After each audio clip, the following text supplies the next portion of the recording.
You need to hear this if you're an IT pro thinking about a career change. Buckle up. Welcome to the Countersurveil podcast, where we dissect the curious world of InfoSec like it's a Sunday roast. Today, we've got the dynamic duo, Havoc and Sledge, duking it out over the quirks and quibbles of working in different InfoSec realms. Ever wondered what it's like to toil away for an MSSP? Think of it as a never-ending roller coaster ride. Loads of thrills, chills, and the occasional urge to hurl. Or perhaps you fancy the chaotic charm of a startup. Imagine herding cats while juggling flaming torches. Then there's government IT, where bureaucracy moves slower than a snail on a Sunday stroll. But hey, job security, right? And let's not forget the ever-so-cushy corporate gig, where you drown in meetings and PowerPoint slides, but enjoy the perks of a cushy chair and free coffee. Stick around, folks. This is one conversation you won't want to miss. Hello and welcome to the Countersurveil podcast. I'm your host here with my co-host Sledge. We are going to be talking today about the differences between workplaces. Generally, when you work at InfoSec, there's a million different jobs you could be doing, a million different cultures you could be experiencing. We're going to be talking about four of the most common ones today. Sledge, you've worked a lot of your life doing independent contract work, pen testing, a lot of it from your own company. You've also worked in a variety of other places. I've had my choice of working at many different places over the years as well. So I think a good way to kind of start this out is by going over the little PowerPoint that we put together and then kind of jumping into this. And we're not going to do the PowerPoint in order because honestly, it makes more sense to jump right into the main topic than do the news. So I think that's what we'll do today. You okay with that? Yeah. Excellent. If I can figure out how to freaking fix this. That'll work. Too bright. It's never been said that you were too bright there. Don't worry about it. So bright the bulb breaks. Right. So I'm going to skip through all the PowerPoints here, go all the way to the end. And I'll get that little... I mean, I could start off by kind of to start the conversation, like when I first started, right? I was working for MSSP.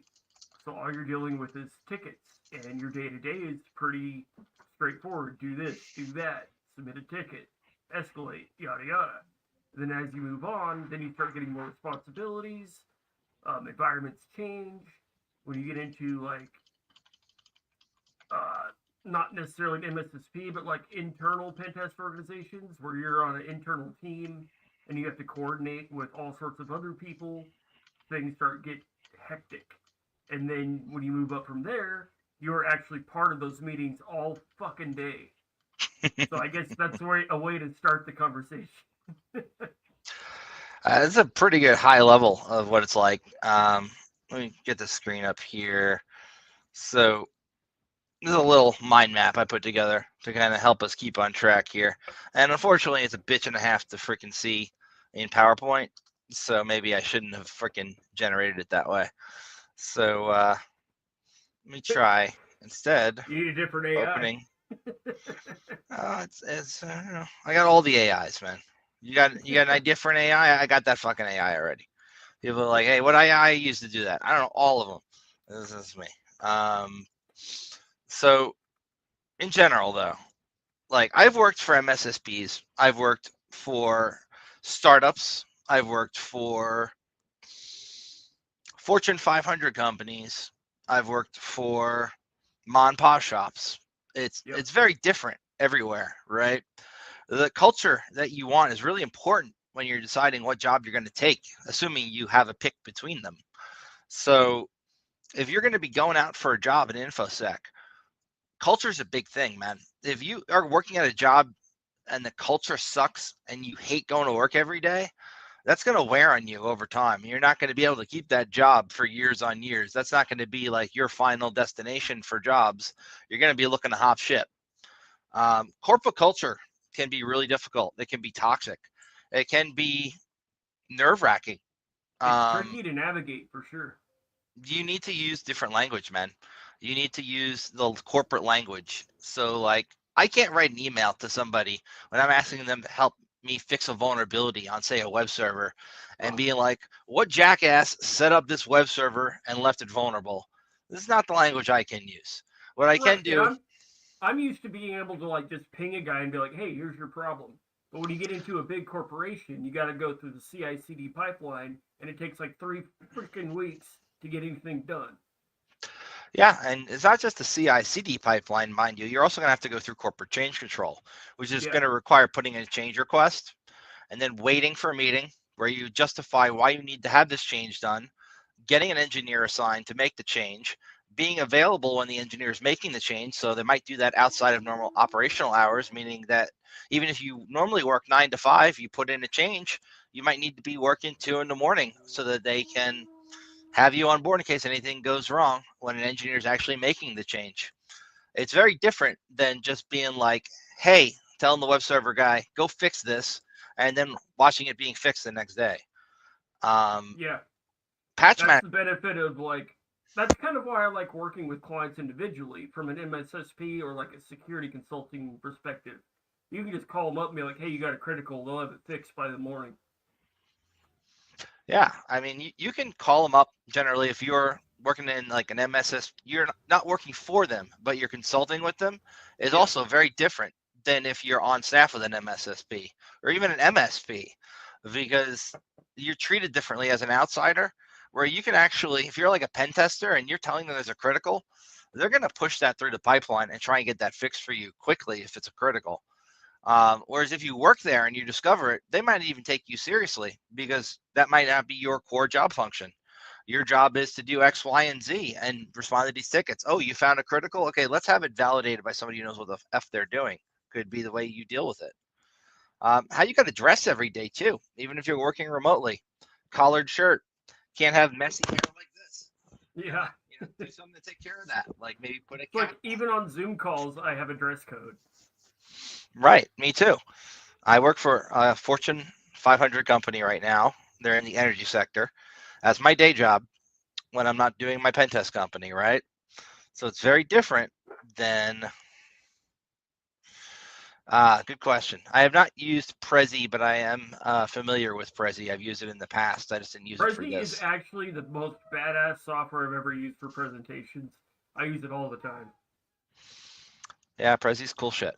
So I've come up with a cool process lately where essentially I take a topic, I have Perplexity or ChatGPT break it down into a mind map format and put it in Markdown. And then I go over to the mind map converter website, which is markdown-map.com. And then I convert that into an infographic, which I think works pretty well for the most part. But sometimes they're too big to put in a PowerPoint presentation because you can't zoom in when you're displaying it, which kind of sucks. But overall, it works good for like high-level overviews. Going back to the topic. So one second.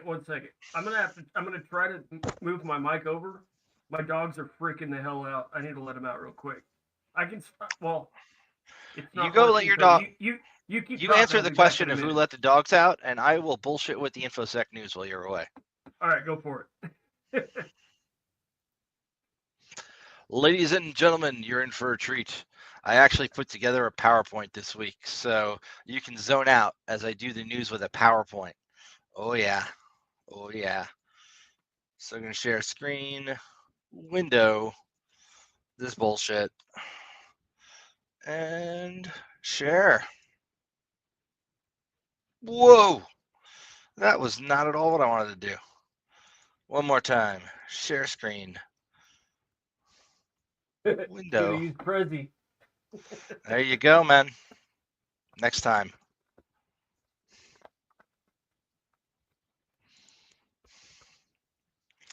So we got Apple changing the iCloud encryption settings, phishing scams exploiting PayPal, AI Safety Institute, quantum computing stuff, all this and more on In the Cast. Apple iCloud encryption changes. Due to some UK demands to backdoor their encryption, Apple has gone the FU route and essentially told everybody in the UK that we're going to remove our advanced data protection feature for everybody in the UK, except if you're a doctor's office or dealing with like patient data, meaning that the majority of users in the United Kingdom, because of their government's insistence to backdoor iCloud backups so that the government just goes through your shit at will, they've decided we're going to turn it off. You don't even get the ability to encrypt your backups anymore. F you. It's kind of their response. So this is negatively affecting the people out there in the UK. Other people, other regions, are going to benefit from the enhanced protection measures of having an encrypted backup. If you're in the UK, you're shit out of luck. So we can't see your shit anymore? What the hell? I mean, we can still see your shit. It's actually easier for us to see your shit now because now your backups aren't encrypted anymore. That's what I mean. Yeah. So this is like a fight back and forth with the courts. The courts are like, we demand that the government be given access to the keys you're going to be using to encrypt your shit. Apple's like, no. This happens all the time. Even though there are companies you can go to like Celebrite that will like open up an iPhone for you if it's locked, Apple is not going to respond and give you the key, which is good on them, right? Protection of so this protects like your iMessages, your FaceTime communications, ensuring that everything's encrypted remains private between you and the person you're talking to. Users are now expressing some disappointment and concern regarding newfound vulnerabilities in their data management on iCloud. They feel like the loss of this advanced protection is undermining their trust in Apple's commitment to privacy. I think the people who think that don't realize the only reason Apple is removing the ability to do the encryption is because their government is demanding they hand over the keys, which would allow the UK government not only to decrypt data from UK citizens, but all around the world. I mean, who the heck wants any world government having the right to be like, they're not even in my country, but I want access to their shit. I have a court order. Give it to me. Kind of like Facebook Messenger and WhatsApp, where it claimed to be end-to-end encryption, but technically it's not. I mean, we've seen many instances of people claiming something's end-to-end encryption that's not. I mean, we've even had entire apps that were developed that claim to be encrypted communications apps that actually have the ability for backup purposes of the people who run the said apps to be able to decrypt any message. That's not true end-to-end encryption. That's just, encryption with extra steps. Yeah. Oh, look at this. I'm getting professional notes here from Stefan. Reading the textbook, take notes in lecture, rereading the notes by hand before the test. Each one could be done by AI.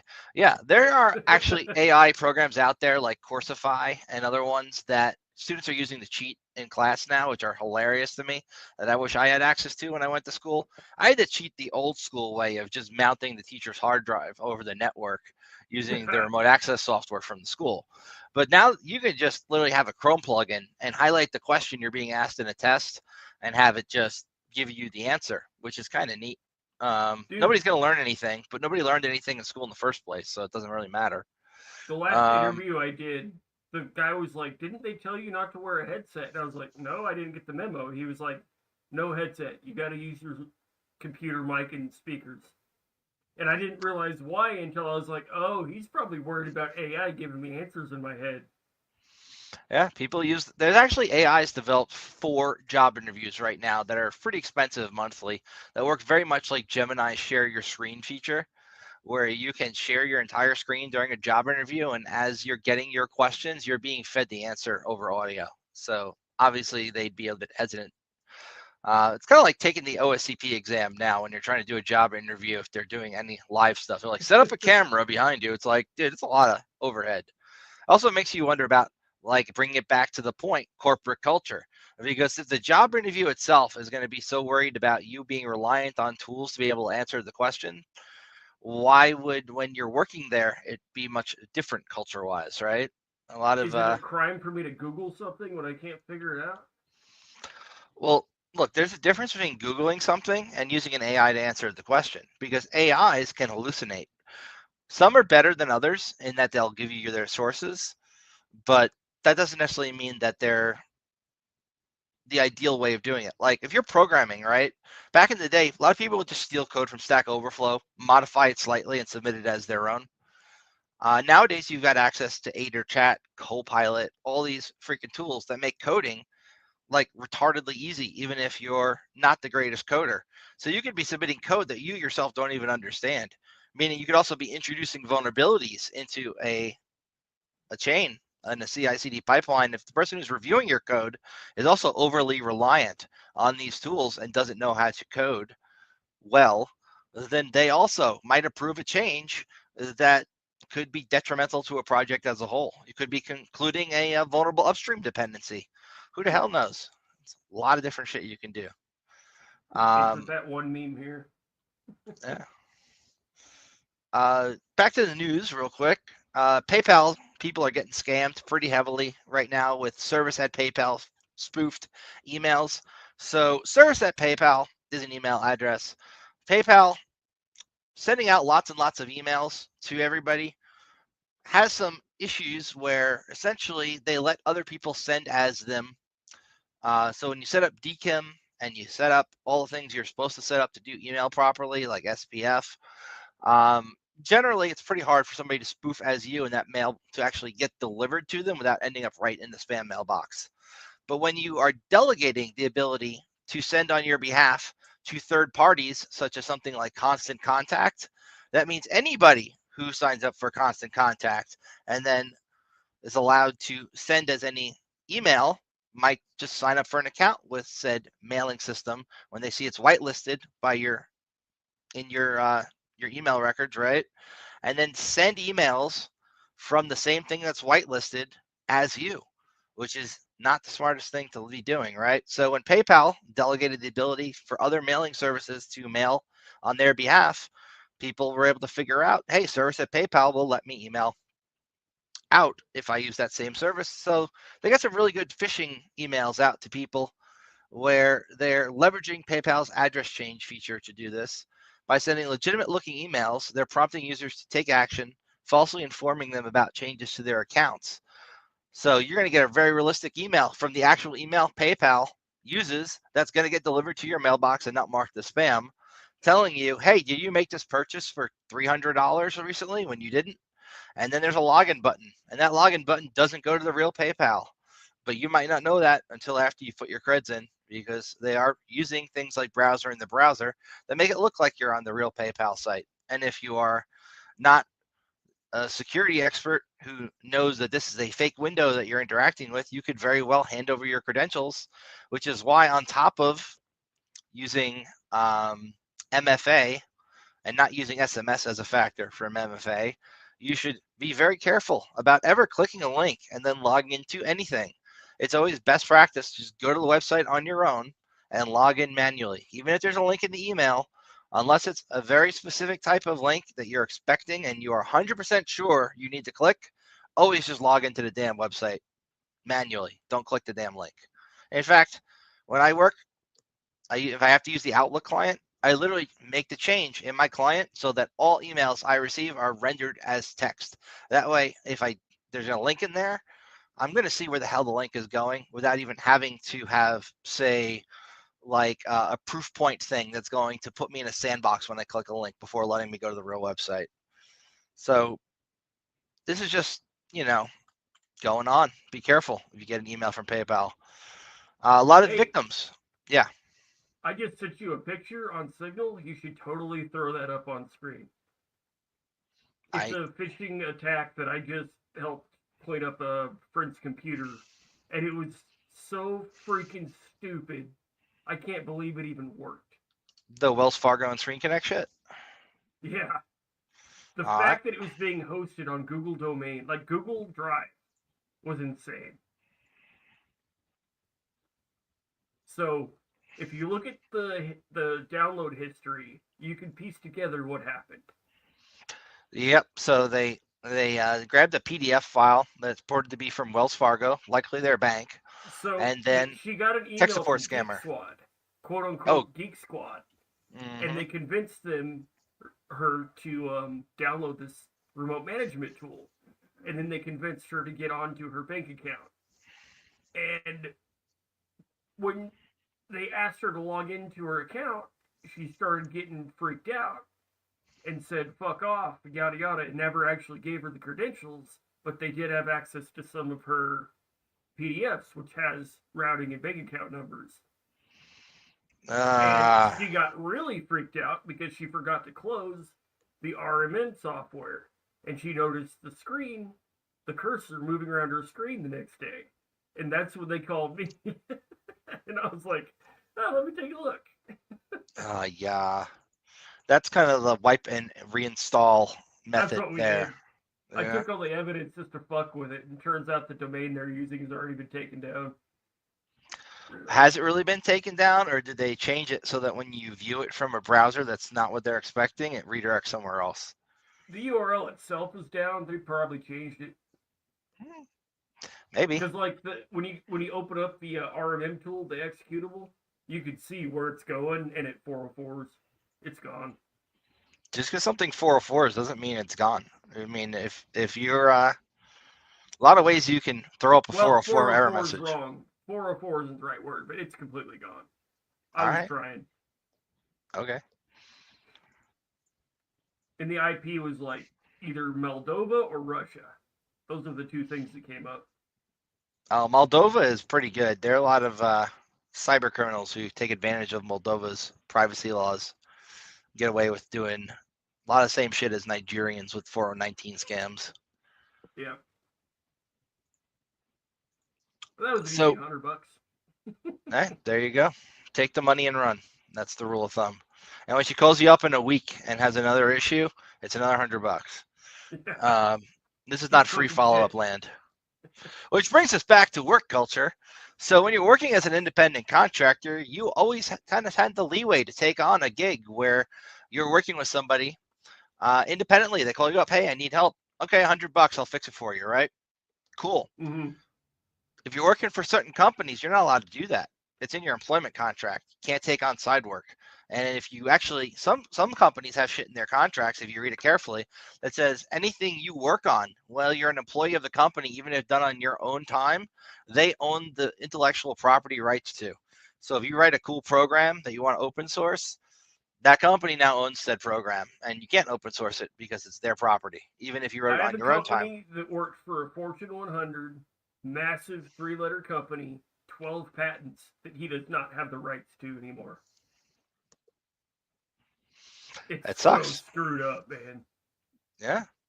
It happened to the dude who made Winamp, dude. He his company got bought, Nullsoft got bought by AOL Time Warner, right? And there's a whole episode, I think it was Darknet Diaries, it might be one of the similar podcasts, where they go into really good depth about how this dude made a peer-to-peer tool very similar to like Napster back in the day, but was not allowed to release it because AOL found out he had developed this, and they literally hit him with a court order telling him he can't release the software he's written. I think he did anyway as a FU, but you know. Just give it to somebody else and let them release it. There you go. Hey, he really whipped the llama's ass on that one. So we are seeing an uptick also, like you just showed us, on calls to fraudulent support numbers. You call up this phone number, and then it says, we need to remote it to your computer to fix an issue. And they toss it, convince you to install their bullshit software and give access to the scammers. The AI Institute, AI Safety Institute is a thing that the government was doing under the Biden administration. They just saw some layoffs and budget cuts under the Trump administration. They had up to 500 employees impacted. This is part of the rollback of Biden's AI safety executive orders, raising eyebrows regarding the future of AI safety initiatives in the U.S. and concerns over safety capabilities. So as the budget unfolds, yada, yada, yada, most of it being less money for people who are trying to make sure the machines don't go Skynet on us. Hey, I, for one, welcome our new AI overlords. I welcome our overlords. The director also resigned. I believe he's also going to get 8 months of salary still because of the way that they're doing these resignations. He resigned in protest, mind you, so maybe it may be different for him. I mean, the 8-month thing is amicable, I'd say. Yeah, It's better pretty than good way to go fuck you, about it. you're out. Google has been working on some quantum resistant stuff that they're allowing people to use who do not work for Google. They've integrated quantum safe digital signatures following NIST guidelines ahead of the proposed time that it needs to be rolled out, introducing new technologies, well, not really new, but MLDSA 65 and SLH DSA SHA-2. These are things that are difficult for quantum computers to crack. Now, look, not many people have access to a quantum computer. It's very, very expensive, but Google has put out a chip that is supposed to make it easier for large, rich organizations to have access to quantum computing power, meaning I thought that it was IBM that did that. Maybe I'm wrong. I saw an um, article about one company making one like a really small one that's super powerful. I thought that was Alphabet, but I mean, if you have an article, I'd be happy to toss it up if you find it. I'm lazy. Regardless of which big tech company came up with this chip, the gist of it is the access to quantum systems is becoming more democratized. It is more easy for corporations, at least. Hey, they have corporate personhood, we can call them people, to be able to access this tech, which in the hands of a nation state can be used to do some pretty evil shit in terms of being able to decrypt things on the fly that otherwise would be very difficult for a regular person to decrypt. So there are new algorithms out there that are quantum resistant, meaning it is difficult for a quantum computer to break them. Ironically, in the past, some of these quantum algorithms they came up with, Sledge, they were actually easily breakable on like an old school dual core processor, but almost impossible for a quantum computer to break. And like that was pretty fucking funny, honestly. They didn't think about that one. Stupid. So by adopting these quantum resistant technologies, Google's taking proactive steps to safeguard digital transactions. It's because we know Google always has our best interests in mind, right? Buzzword. They're also putting out this KMS software solution that their customers can use. This is kind of like your average PAM solution for storing passwords and shit, but this is instead for storing secrets.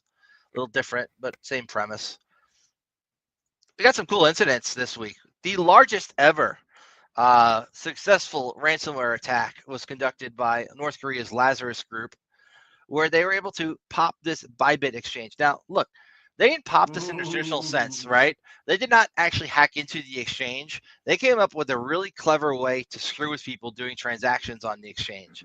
So the way this one works is when you are using their official wallet, their official shit to make a transaction. So the threat actor made it so you are sent an Ethereum transaction at the same time that you receive like a request to pay somebody. So the gist of this is like you're going to get this wallet address that's going to be the most recent one in your wallet address, and they made the first bunch of numbers and the last bunch of numbers match the actual transaction you just got. So when you get this, it's now above the last transaction you got, and it's for like it's a very small amount of Ethereum, like the least amount you can send after gas fees. And then there's the real transaction under it. And then to the end user, they both look like they came from the same address because they have the same start digits and the same end digits. And the Android and iOS apps only display the last few digits to the user. So then they go to send the money to the person, and they select the last address that was in their wallet that received a transaction. And guess what? That is the threat actor they're sending the money to. Pretty freaking cheeky. 1.5 billion taken in Ethereum through this method, and before they realized what was going on. That's a lot of money, dude. Like that's the biggest freaking hack in the crypto world. It might be the biggest financial hack yet, I think. I don't know for about sure. that. 1.5 billion is a lot. Every time we hear about crypto hacks, it's in the billions, and everybody says it's the biggest ever. So they also lost money from their cold wallet. They've assured users that other wallets are still secure. They're engaged in extensive recovery efforts. Whole thing's kind of a shit show, honestly. So here's a little map I made of this using some AI bullshit. Zoom in on that? You're funny. You're funny No. looking. I'll see if I can actually. Zoom. Nope. There's no zooming in Excel. Oh well, whatever. We get the gist. I can't Eh, even see it though. fuck me. All right. I have an idea. I'm gonna unshare my screen here. I'm gonna grab the freaking picture itself, and I'm gonna grab this shit and copy it. And I'm gonna go fucking paint.net right here. And I'm gonna paste that shit right in here, and then share paint.net so I can zoom. Is it a sketchy workaround? Yes. Do I care? No. Hey, we're hackers. Make it work. If it works, it's fine. You know, there's nothing more. I forgot what it is, but essentially, who gives a fuck? There you go. All right. So zooming in, technical analysis. We got the cold wallet multi-sig vulnerability exploitation, sophisticated social engineering tactics, complex transaction splitting, multiple addresses identified, and this is the Lazarus Group's attack pattern. Market impact. We saw a 5% ETH price decline because of this. Increased exchange scrutiny, reduced trading on Bybit this way. Let's make sure we don't get hit the same way. 5%. That's not small. Current status of their investigation. Services are partially restored. Can you see it okay? The make it bigger coloring, still? you can't really see it, but yeah, whatever. Good enough. You can see it. I can see it. You can see it. It's fine. It's fine. The contrast. I could make it just a little bigger in here, I guess. I'm gonna do this just shit. The color contrast. How's that? Yeah, good enough. God damn it. You know, it's fine. You can please some of the people some of the time, but you can't please Sledge any of the time. If you're reading it, it's fine, but the color contrast, you can't really make it out. Yeah. I blame your shitty high-res monitors that use IPS. This breach represents one of the largest cryptocurrency heists in history and serves as a crucial reminder of the importance of continuous security improvements. So, what else have we got? The Lazarus Group connection, North Korean state-sponsored hackers, notable previous exploits. They hit Harmony Bridge for 100 million. 1.5 billion in Ethereum stolen in this one. Single cold wallet was the source, essentially, that all the money came out of, and unusual transaction patterns were the way they were able to identify this happening. I imagine if I ran an exchange and all of a sudden I saw a whole bunch of stuff going not to the intended address and a bunch of people complaining, I'd be pretty quick to jump on that, you know? I sent somebody money, but it went somewhere else.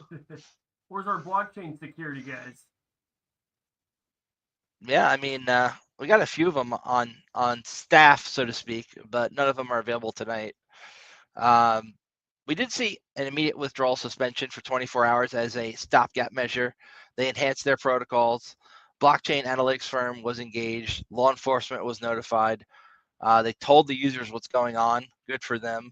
And they also committed that they are going to make all these users affected whole.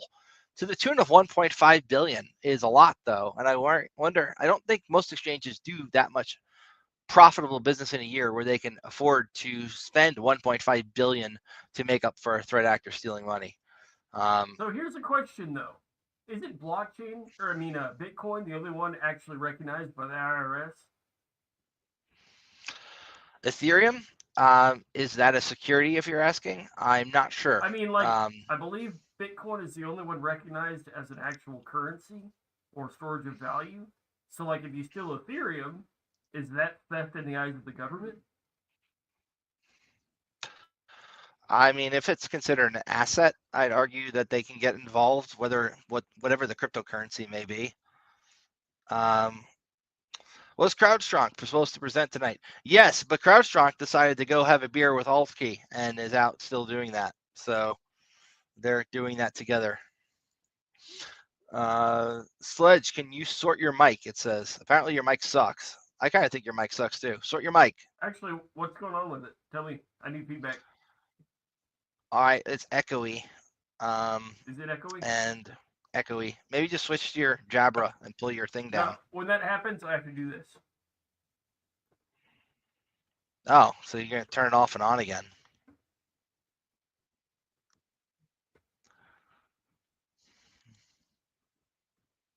That usually works. Sledge, can you hear me? Can you hear me? It says you're too low. How about now? Can you raise your volume now? Okay. He still says nope. Well, I might be able to fuck with your mic again over here if you give me 1 second. Let's go Like, edit is it too mic loud or settings. I'm going to turn off echo cancellation and raise your volume a lot. Now say something. Something, something, something. I guess that's better. I'm a little teapot. You're short and stout. So the Bybit thing, right? We kind of covered that. Ransomware attacks are linked to China, obviously. We're seeing an uptick in China's activity, according to ransomware shit. We are also seeing some really fun crypto-related news. Don't have the article up. Just this one was the Biden administration, and obviously happened during the Biden administration, not necessarily the fault of the Biden administration. But the Marshal Service was given a large amount of cryptocurrency that was seized from the Silk Road, seized from Ross, seized from other people too over the years. And they're supposed to be holding on to this so the government can do with what they please with it. They're now, like when the FBI or one of these big 3-letter agencies gets a bunch of crypto, they're very careful about how they handle it. Like they'll only send it over encrypted comms. They'll make sure there's a clear chain of custody. What the Marshal Service decided to do was to take all of the passphrases for the wallets to be able to get back into them, your recovery seed phrase, and put them into an Excel spreadsheet and share it on a open SMB share to everybody who works at the company. Arguably not the wisest way, and some of it has gone missing. I can't imagine that somebody might be tempted when they just got a letter that their job is in jeopardy to maybe take some crypto in a spreadsheet that nobody's tracking well and make off with it. But we don't know if that's what happened. I actually don't know the addresses to be able to go look at them and see if any of them have actually been accessed. But the gist of the article is the Biden administration also asked for them to let them know how much crypto they've got, and in terms of if you were going to convert that into fiat, so that they could liquidate it, because there were plans before Trump took office to liquidate crypto holdings so that then the Trump administration would have to buy them back at a higher price because, politics, right? This whole thing is just fucked, honestly. And then they were also talking about taxing every single transaction, which I thought was just dumb. Yeah. I mean, look, they're trying to figure out how they can tax the crypto landscape. The whole point of crypto was it's supposed to be currency the government is not involved in. Now, you can argue that if you're going to turn anything into cash, it can be taxed, and they already do that at the exchanges. So, I don't know, man. Tax it when you realize it. Tax it when you cash out, not every freaking transaction. Well, they want to maximize the profitability for the government from this scenario, is the gist. Yep. Government's going to government. Government is going to freaking government. That's all they do, except when they get fired, which is also amusing, at least to those of us who aren't impacted by it. Yeah. Shit, man.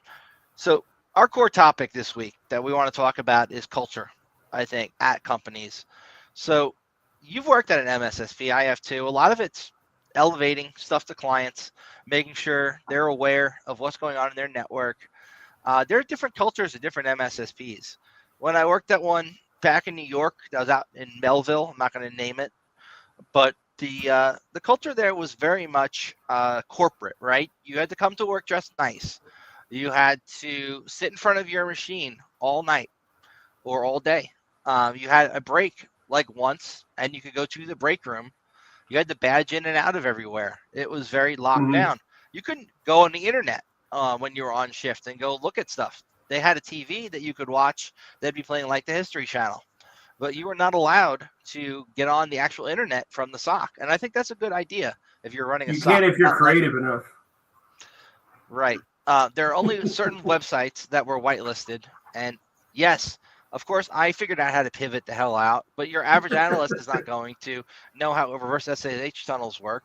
So, gist of it being that when you're working at a place, there's different cultures.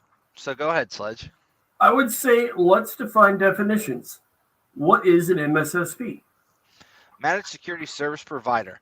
So an MSSP is an organization that is responsible for the security monitoring and sometimes also the response to security incidents for other organizations.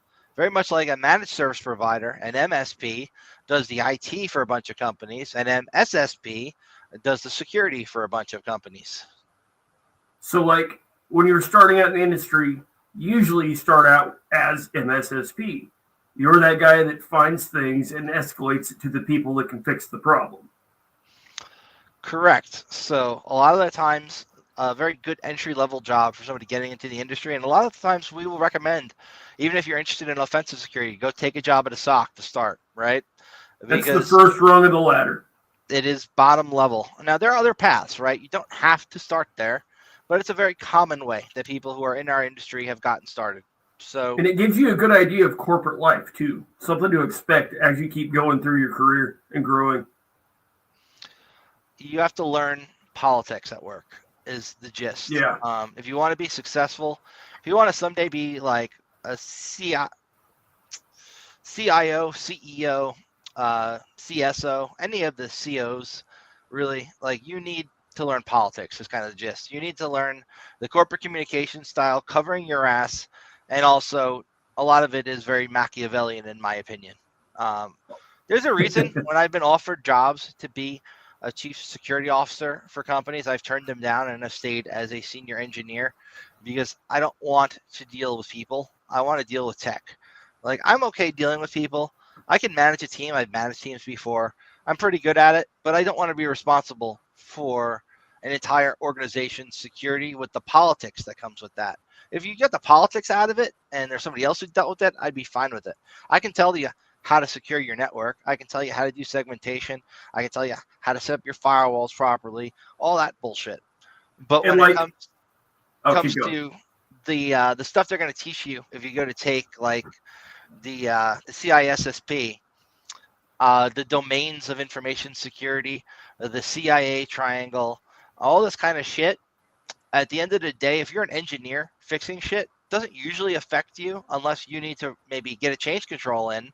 So you need to then understand that that's going to affect the A and that triangle, the availability, and you need to schedule it and all that kind of stuff. But that's why they have things in place for that. I don't want to do that. That's not what I'm interested in doing for a living. I want to hack shit. Another part of corporate culture is if your tech skills don't speak for yourself, you need to have a good pair of knee pads. Kissing ass is expected in corporate culture, I think. Now, in a startup, it's a lot different. Like, I've worked at startups too. Their culture is very different. The expectation of having meetings all the time is different. The actual, like, what you do when you come into work is different too. A lot of people are going to wear multiple hats in a startup. So you might have a job title that says you're a security engineer, but you might also be on the ground writing software, deploying stuff, implementing a CI/CD pipeline, building out like their vulnerability response program, installing things like Nessus, web app scanners, Agile, Scrum, all that bullshit. Standing up a ticketing system if they don't have one already, or deciding if they even want to have a ticketing system or if they want to use something else. Snow. Please don't. I'm traumatized by ServiceNow still. Jira's worse, but Snow's not great either. If you really hate yourself, go install OS Ticket and try and make that work in a corporate environment. Regardless of what you choose, organization's important. And I'm not just talking organizational structure, right? actually being organized and understanding who's doing what. Kanban boards are good for that. You can see who's working on what, who's got what progress. A lot of startups are going to use Kanban boards I to was track honestly progress. just talking to somebody about that last night. He swears by it. It was pretty cool. They are pretty useful, man. I use them. My company has one within our ServiceNow instance, right? But I also use one myself. I pay for, and I have one in my Nextcloud that I use also for different projects. Keeping track of what you're working on can be difficult when you're switching task to task. You don't want things to fall off your radar. Especially when there's like 20 teams working on the same project and you're trying to communicate with 100 freaking people. It's another thing, duplication of effort you want to look out for. So if you've got somebody working on something and they're making good progress, shouldn't be assigning another team to be doing the same thing. But it happens a lot in corporate culture if they're not well organized. If you can't communicate properly, there's too many cooks in the kitchen. That's very common, though. There being too many cooks in the kitchen. In corporate culture, with like project managers getting involved, I've seen things assigned to 2 separate project managers and have 2 separate teams working on the same damn thing, not realizing the other team's working on it. Yeah. It happens. Companies are big enough that when they're absorbing other companies, and now you've got multiple teams who are absorbed from different companies, they could be working on similar things. And if there's not good organization, now people will be like, well, how do you do that? Do you have meetings? Meetings, in my opinion, are mostly a waste of time. 90% of them could be a freaking email, right? It's literally to make people feel important. It is. Swear to God, my opinion. So corporate culture, different than startup culture, different than MSSP culture, generally. Now, if you're running your own pen test firm, right? A lot of guys like me or Sledge, we might, if we have somebody in our network who we know is better at something, we can be like, hey, man, I'm doing a test. I'm going to send you an NDA, sign it, get it back to me, and I'm going to have you help me with this. And if they're better at something than we are, it's not an ego thing. People specialize in stuff, man. So Sledge might be great at an internal pen test if all systems are mostly, say, Linux, right? Where Let's just say we all have our bad days, and sometimes you need a second pair of eyes.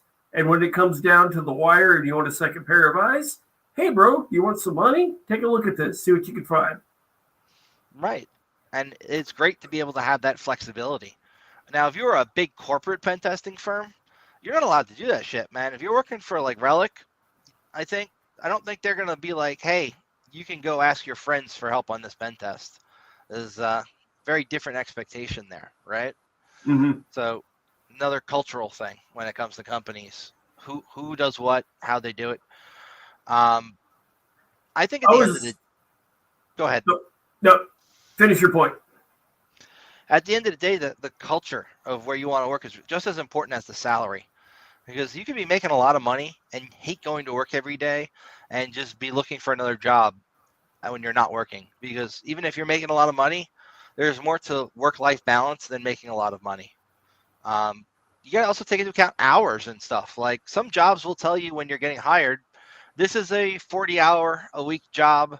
You're going to be salaried, but there might occasionally be a need for overtime.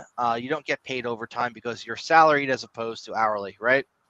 But then when you're actually working the job, the team, everybody's working like 90-hour weeks. They told you it's going to be a 40-hour job. If you don't put in 90 hours, you're looked down upon compared to everyone in your team. You might lose your job as a result. These kind of things are common in our industry. We see Deltrai at the job he's at, man, fucking guy's miserable. He's running an entire MSSP pretty much by himself with a bunch of people who don't know what the hell they're doing. Using AI for their... Dude, if I ever had an analyst take logs and dump them into ChatGPT without running that by me first, they would not still have a job. Yeah, that's insta-fire. That is breaching so many freaking privacy rules and regulations. We saw what happened with DeepSeek recently when all the queries that the users had been making to that system were leaked in a literally SQL injection attack. What year is it that there's SQL injection attacks on their shit? So arguably, anything you submit to these third parties at some point might become breached data. And if you're using like ChatGPT all day long and dumping corporate documents into it, I mean, that's ridiculous. You should be fired for that, honestly. I mean, there should be a policy in place. Also, policy is another thing we go into, and the need for creating policy. But yeah. So, note to self, point one, if you're going to use AI or ChatGPT or something to help you figure out if an alert is bad or not, get rid of all the sensitive PII out of it and then see what answer you get. That's one way to go about it. And Local then the model, other, if you're just parsing logs, if it's XML or just strip all the IPs out, call it XXX or 000, something that's not identifiable. Get rid of all the host names, all of that. And then the other point I was going to make, though, is like when you're working for a company where you're like 9 to 5 specifically, like I'm at a job right now for the first time in my life, I have to clock in and clock out. Well, in the realm of tech, I have to clock in and clock out, which is so weird to me. Because when I was working for a pen test firm, I would just log in whenever I felt like it, show up to meetings. I could work all night, all morning, all weekend, whatever. As long as the job got done, nobody cared. So that's another aspect of the certain types of jobs you can have. And I loved that. That was so cool. Because it's like, sure, the report's due Friday, and I'm like, well, there's a little bit more we can look at. I don't mind working on the weekends. And I'm not going to get paid extra for it. I just don't mind, and I like what I do. So screw it. It's flexibility, man. And that's important. A lot of corporate jobs, if they're using, say, Microsoft Teams, you're expected to be online and available from the hours that you're working, especially if you're working remote. And some managers who are not quite used to the paradigm shift of remote work will just randomly call you and ask you nonsense questions to ensure you're at your desk and working, and not effing off. They literally just implemented that last month. It's ridiculous, man. Look, in the day and age we're at, if you're getting your work done and you're accessible within like 5 to 10 minutes when somebody needs you, there's no reason to mandate your employees to be sitting at a desk from 9 to 5 if they're producing what you need them to be producing, in my opinion. It's what just really a legacy pisses holdover. me off. What really pisses me off with Teams is if it doesn't see your mouse move within 10 minutes, it says you're offline, and that's when they'll start to ping you. You remember that old program called Caffeine that just hits F13 like once a minute? It works very well with Teams. I know a guy, I think his name is Bob or Alice, I don't know, but he's got this really cool mouse jiggler thing.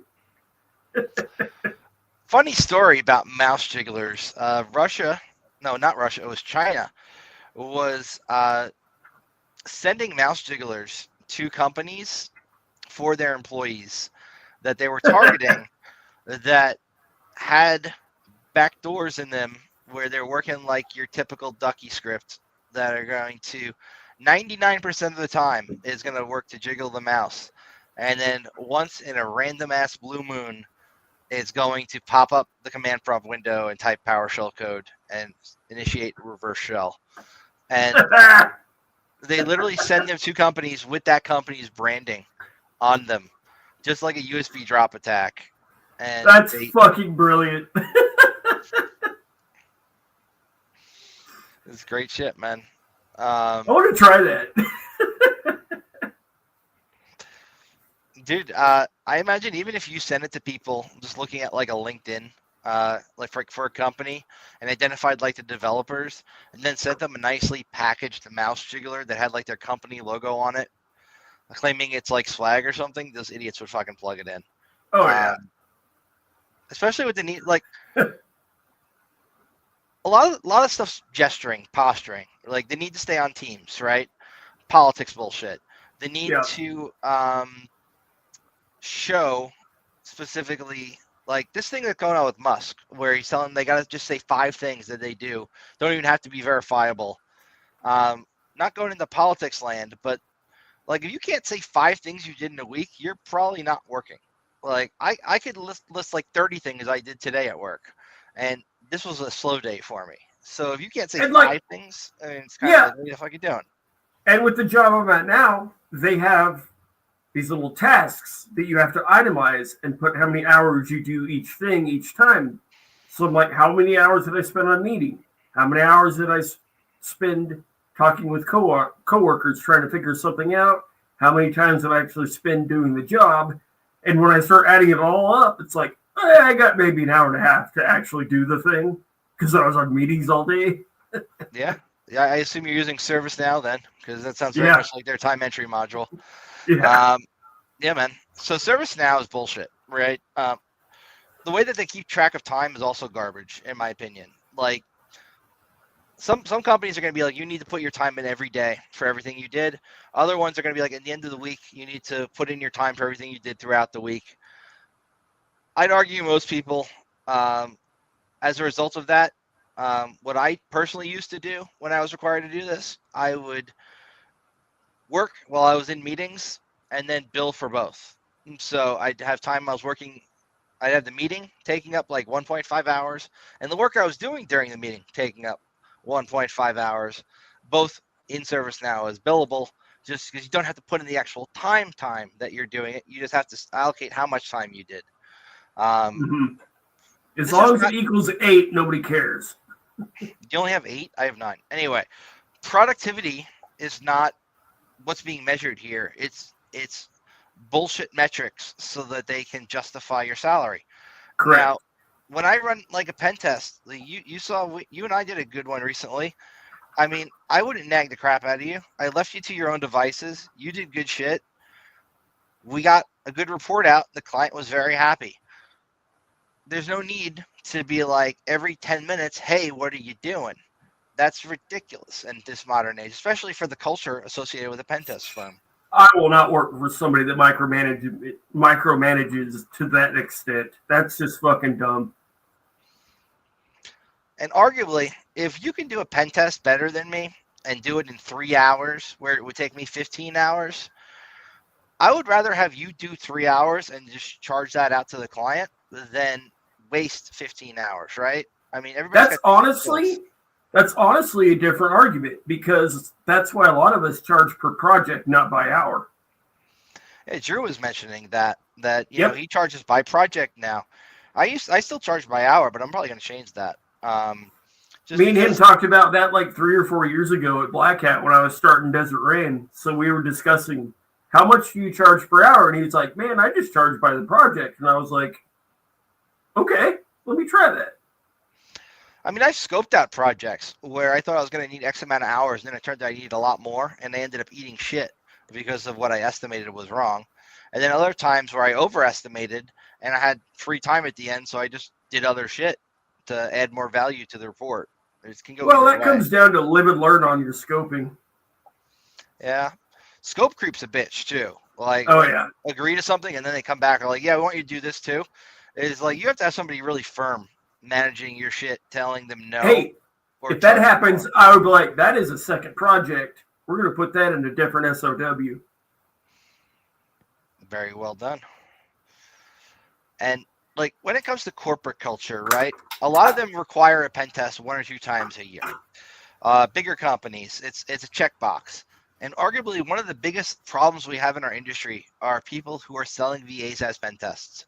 They're just giving them scanner tool output that's prettified, and they haven't verified shit. I've seen pen tests like this, and we spent a lot of money getting them from very reputable companies, at least in the past, who have kind of fallen from grace. Yeah. CISOs like getting VAs as pen tests. And my argument here is that they want to get them because it's not going to actually show anything that's wrong. So they're going to look like a freaking rock star with just a vuln scan from the external saying, yep, you're all good. All it's exposed are firewalls and websites. And the websites maybe have some jQuery and CSV shit you could do better. And your SSL's out of date or whatever. It's like shit nobody cares about. It's not going to lead to compromise. A pen test is like showing path to compromise and explaining how you got there so they can fix it. That's a VA is just scanner tool output, man. And it's, you do the VA plus, right? And then you at least verify your scanner tool output, which arguably is better than what some of these shops give. There's a market for things that just turn Burp Suite reports in the XML format and like Nessus scans into freaking pretty reports. And there's a use for those tools, right? I'm not going to say there's not, but that's not pen testing. That's VA, and it's a separate offering that you should not be calling a pen test. So this is actually an interesting thing because I am brand new to the world of SAST and DAST, to where they're constantly vuln scanning the code and the app itself in prod. And they manage those vulnerabilities. Even if they're the lowest of low, their goal is to get rid of all of them and keep track of it. And then the pen testers come in and try to find anything that's actually verifiable and exploitable. So it's an interesting mix of both worlds. I got something for you. I was watching one of those podcasts this morning, and the dude was talking about his CI/CD pipeline and a really cool tool that just came out that helps you with a lot of that code review shit. And I'm going to find it for you now as we're talking about other stuff, because I think this would be very useful for you.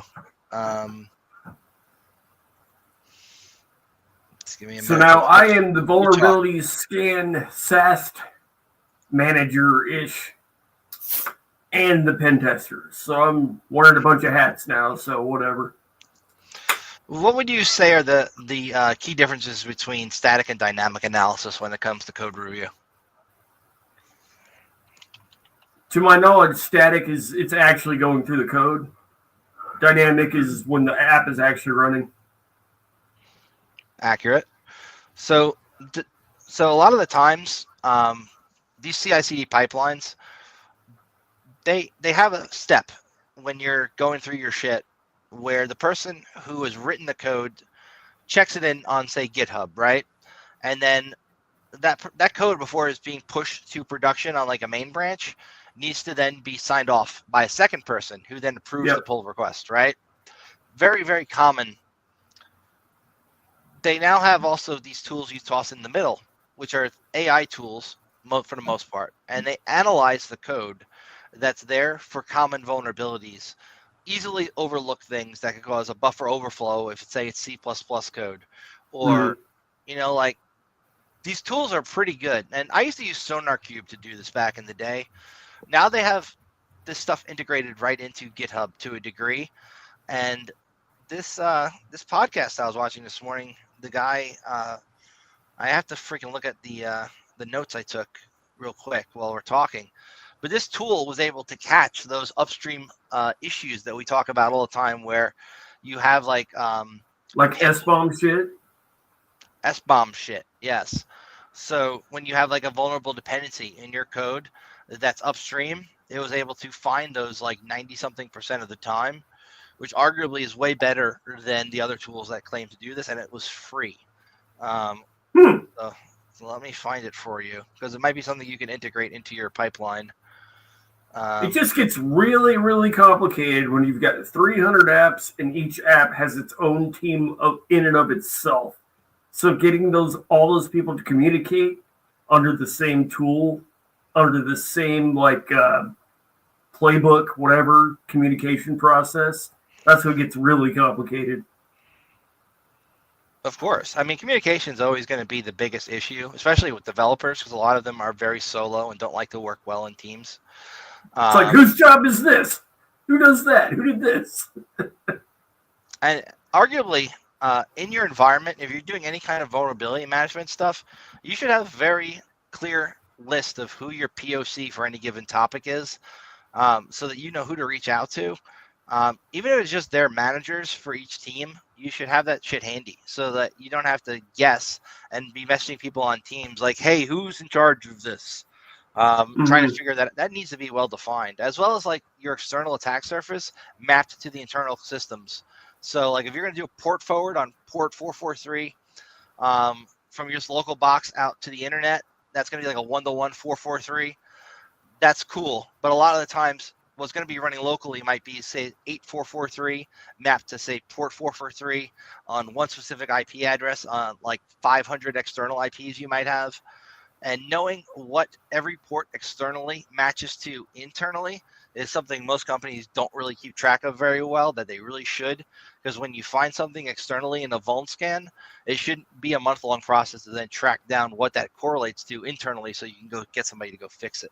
there's also an argument here to be made about the quality of your reports. Because if you find something, make it very clear in your executive summary and everything to where the people up top know who to assign the findings to, and they can handle it from there. Just got to be really clear about it. Yeah. Because they know everybody. I won't, but the guys at the top do. Well, the guys at the top generally are going to have like an idea, but a lot of the times the guys at the top don't know like the nitty gritty of what everybody's doing day to day. Like there's a lot of room for people to lose communication through like the multiple layers of management that exist in some organizations. Well, what I mean by that is like we just tested XYZ, ZYX. These are the findings we found on XYZ. They could see that and be like, okay, let's send this to the manager of XYZ. Oh, you found one from YZX. Let's send this to that team. That kind of thing. Gotcha. What I've seen happen a lot is when an organization is big enough, it's very confusing who's even pushed what code. And that can be a major issue if you have bad code pushed. There needs to be really good tracking in place of every kind of commit as far as code if you're an organization that's coding stuff, right? Oh, man. It's a great idea, but Jesus, it takes so much time. Well, that's why, like, if you're on a sandy foundation, right, you're going to be constantly sinking. And like, you keep making progress, but then it's just going to keep sinking. So you got to like get the core stuff down first. Like, one, having your list of people you need to reach out to for any given thing. Like, say you've got websites that you manage and they run multiple different frameworks. Like, you're not just standardized on one stack. You got maybe Apache servers over here, IIS shit over here. You got maybe Nginx over there, and multiple different languages being coded for different teams, pushing different features. You got an Oracle team over there doing stuff, and you got different people who manage databases, different people who update the actual underlying software on the system, if it's like a Linux box or a Windows box. And then different third-party companies getting involved too. Yeah. What was the software? It could easily become a shit show really quick. It will become a shit show very quick. And the issue is then they fire somebody and replace them, thinking that will fix the issue, when oftentimes it's a systemic issue with the way that the place is organized. And they don't necessarily always give the person who's tasked with fixing a problem the teeth to fix the problem. So you might be in charge and have the responsibility if this system that's internet facing gets hacked, but you don't have the ability to make changes to the system on your own. You need to rely on somebody else to make said changes, and when you tell them it needs to be done, they tell you no. And yeah, if you replace the guy, you're starting from scratch again because he's not going to know what the hell's going on. So a lot of the times, this is just toxic corporate culture shit, where it's kind of like pass the buck to the next person. Who's the next scapegoat? Yeah. I just saw an example of that this week. A CEO got fired, a new one came in, took his money, and quit. A lot of the times we're going to see people. So the CISO role right nowadays has really shifted from what it originally was, and now it's more of like a scapegoat if shit goes wrong role. And I think a lot of CISOs tend to jump ship when they realize there's going to be a breach that's going to happen because of how bad shit is set up in their environments. And then it's kind of just like the Catholic Church hiding the priest and the pedophile with the shuffle game. Like, here's the priest, here's the pedophile, here's the priest, here's the pedophile. It's like, here's CISO who fucked up. Here's the new CISO who's going to take the blame. And this one who took the blame for this one, now he's going to be over here, and we're going to get a new CISO. It's like crazy. It's no responsibility. We get assholes like the Uber CEO back in the day who literally just paid a threat actor to not release the data and told nobody and paid for it out of his own pocket and then got caught later. And obviously that's a huge monumental fuck up. New CISOs be like, this isn't where I parked my car. So the company that puts out these two free tools is called Arrow, I believe. I gotta figure out how it was spelled.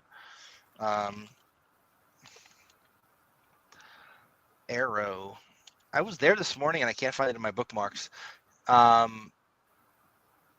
Arrow.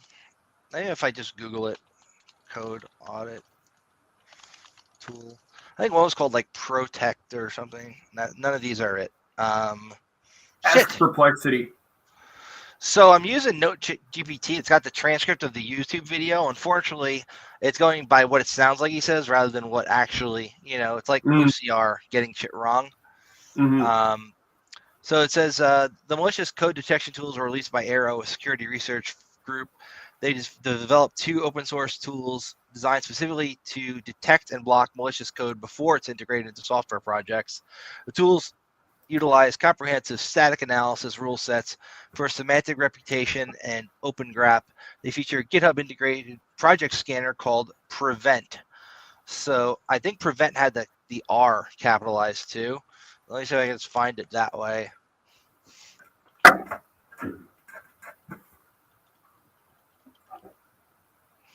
Would that really matter? Would what really matter? Capitalization? Just to narrow it down, probably. And I'll find this for you offline and send it to you. The video I was watching this morning was the SC Cyber Threat Brief, and that was Friday's Top Security News episode 20, and it's in there, man. So anybody who's like watching this who wants to go figure out what the fuck that tool is, it's in this freaking YouTube video, and I'll just post a damn link to it because it's probably easier and quicker for people to find than me trying to do this while also having a conversation and very distracted. I'm just going to paste that here where people can see it. There you go. So yeah, that's the gist of it. So to get back on track, I wanted to move on to a different type of, like certain aspects of corporate culture. Let's say, like being a consultant for, let's say, a white label firm or like a typical pen test firm, whatever. You're a pen tester.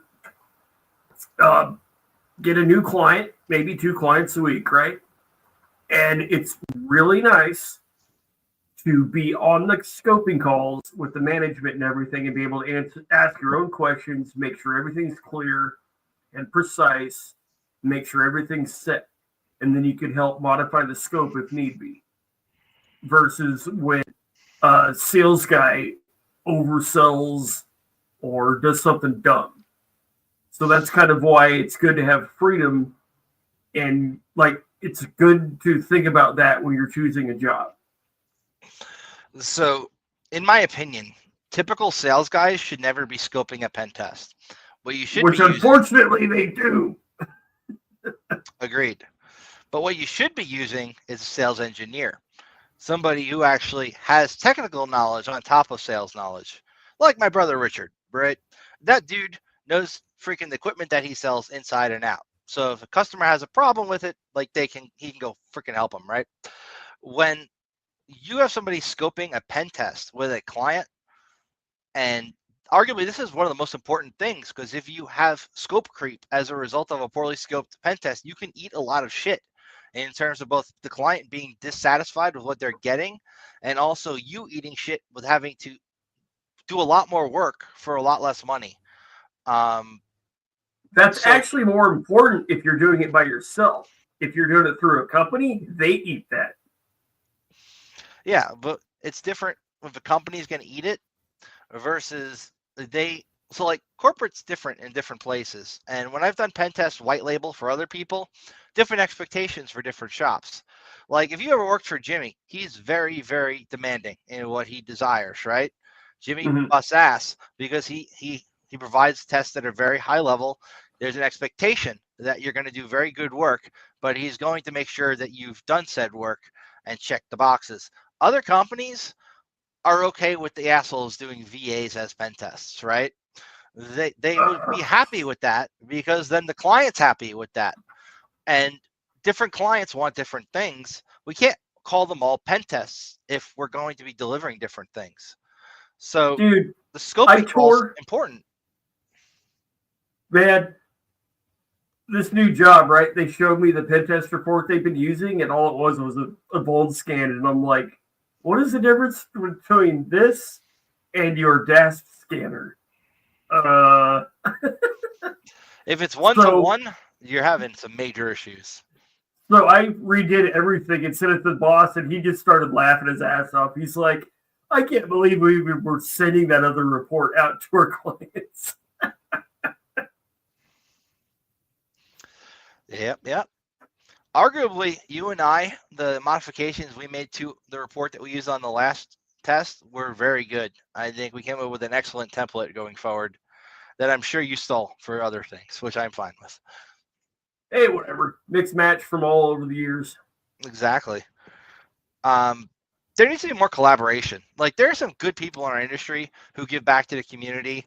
Like the guys over at Active Countermeasures, Black Hills, they give a lot back, right? You got like Dave Kennedy. They open source a lot of their internal tools on GitHub. They support a lot of the shit that goes on in terms of conference culture. I like when companies give back.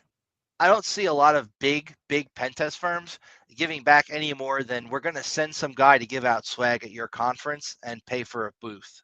And I think like that's kind of bullshit. Look, who doesn't like swag? Dude, I got another pair of those Trusted Sec socks. I love those freaking socks, man. They're equivalent to the Bombas. Bombas are like the best freaking socks. My last company gave out pairs of socks for Christmas one time, and it says sock 1 on the left foot and sock 2 on the right foot. I love it. That is great. Arguably, you probably put them on backwards. Probably. Look, I'm all great. I get a T-shirt at a conference. I get some swag. I get like a nice, cup or whatever. Very cool. When I'm talking about giving back, I don't mean you send a vendor to a conference and somebody's trying to get you business there. I mean like you're actively engaged, trying to give back to not just like a conference itself, but the overall skill set of everybody who's attending the conference. Like you're giving out not just swag, you're helping in other ways besides that. Like like Kennedy giving his free webinars and releasing tools and shit. That's freaking awesome. And arguably Strand does even more than Kennedy nowadays. Yeah, Strand's great. He's got weekly podcasts. His talk that just got released from Wild West Hacking Fest, the other one, not the one that I spoke at earlier, with another guy where they're wearing unicorn outfits together complete with horns, is arguably one of the better talks that I've heard of people just really talking about the actual issues within our industry and the solutions to them that they found through years of doing this shit. And we need more of that, of people who've like, I figured this thing out. Let me help you guys who are probably dealing with the same shit and contributing it. It's very much like when you have a problem with something and you go and search a forum and you find somebody who figured out the answer and then they don't tell you what the answer is and they just say, yeah, I figured it out and close the thread. It's like, fuck I waded you, guy. through the mud so you don't have to. Right. It's giving back that way, man. Like, show people where you fucked up, help them so that they don't fuck up, so that it can be better for everybody. It's like, I try, but I can only do so much. I'm not going to claim to be some expert at anything. Look, you and I arguably are both fairly generalists when it comes to InfoSec, I would argue.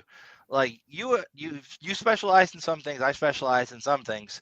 But overall, there are some dudes who I refer to as like, say, within the web app specific industry, within pen testing, there are dudes who are so into web apps, it's kind of like a sexual identity to them. I call them sexuals, and I stole that from somebody. But still, it's very much entrenched. Like, there are some people who are so into what they do, they're so good at it. They're like mind-blowing. They're able to figure these things out, chain different things together, come up with really unique attack chains that your average guy's just not going to find. Like, you run burp scan across a website, even with all the best plugins in the world, you're not going to find this shit unless you actually know what the hell you're doing, and actually beyond what they give away in that free course, which is also arguably one of the better courses you can take out there for web app shit from Burp. That's actually Or Swigger. interesting. That's actually an interesting point, because my entire pen testing career was multifaceted. I never had to kind of specific thing. I had to do all the things. So it's very general. Right. Like there are some guys who are really good at going external, internal, kind of like what you take on that the cracking the perimeter course material from the OSCP. Like dudes who specialize in breaching firewalls in like a red team way. And I'm not talking your typical pen test. Like they will go and buy the same hardware appliance that the client has, and they will fuzz the shit out of it until they find a vuln that's not publicly disclosed and get in that way. That is way beyond what your average pen tester is going to do on an engagement when they've got a week to do a test. It's what you want to do generally is reduce your threat surface as a company. You can't account for everything. But what you can account for is the low-hanging fruit needs to get gone. The things that are easily fixed that could lead to a breach need to be prioritized over, say, something could be a CVSS of like 7.8, right?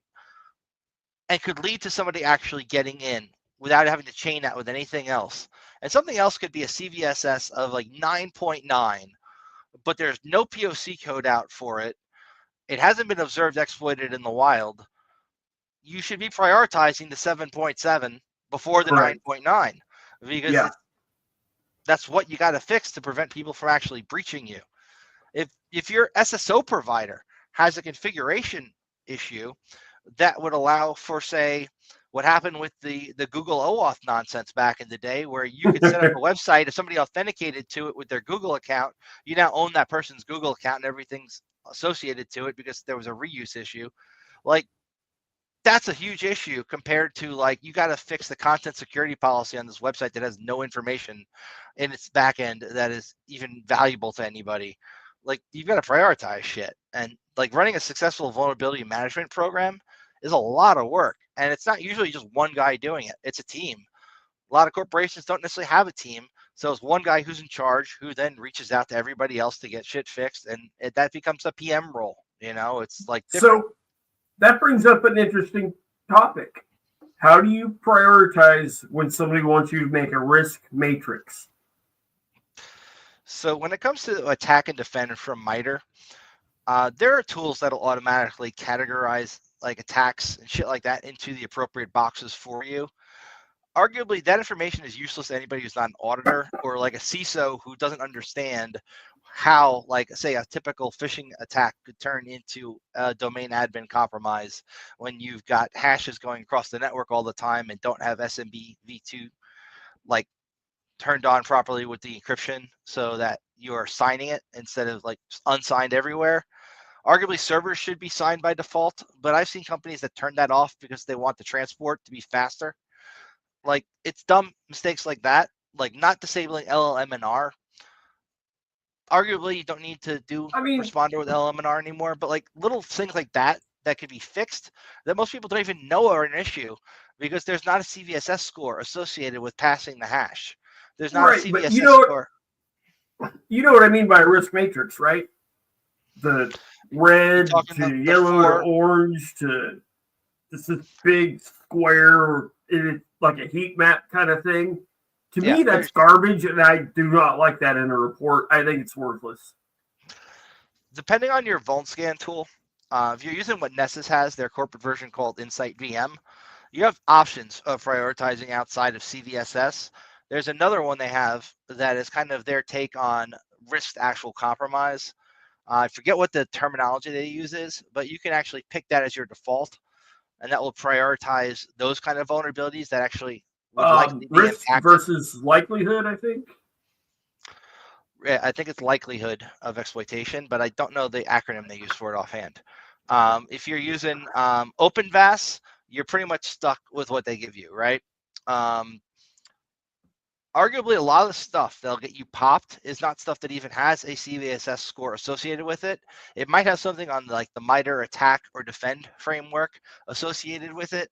If you're going to get really into the nitty gritty, or if you're going to do like atomic red team and you're like pull down an actual neutered exploit for it and try it and make sure you're defending. That's another thing that's very misunderstood in our industry that John Strand talked on when he was dressed as a unicorn that I really hit hard, is that a lot of the way we're prioritizing vulnerabilities is not correct. We are really fucked up in prioritizing things by CVSS score and these metrics that don't actually show what would lead to you getting breached in the real world. It's not like we're going to watch this attack path and show A through Z. These tools that do attack simulation, whether it be Atomic Red Team, Attack IQ, or even using canaries in your environment to try and detect when shit's happening, they don't do a good enough job of working like a threat actor does.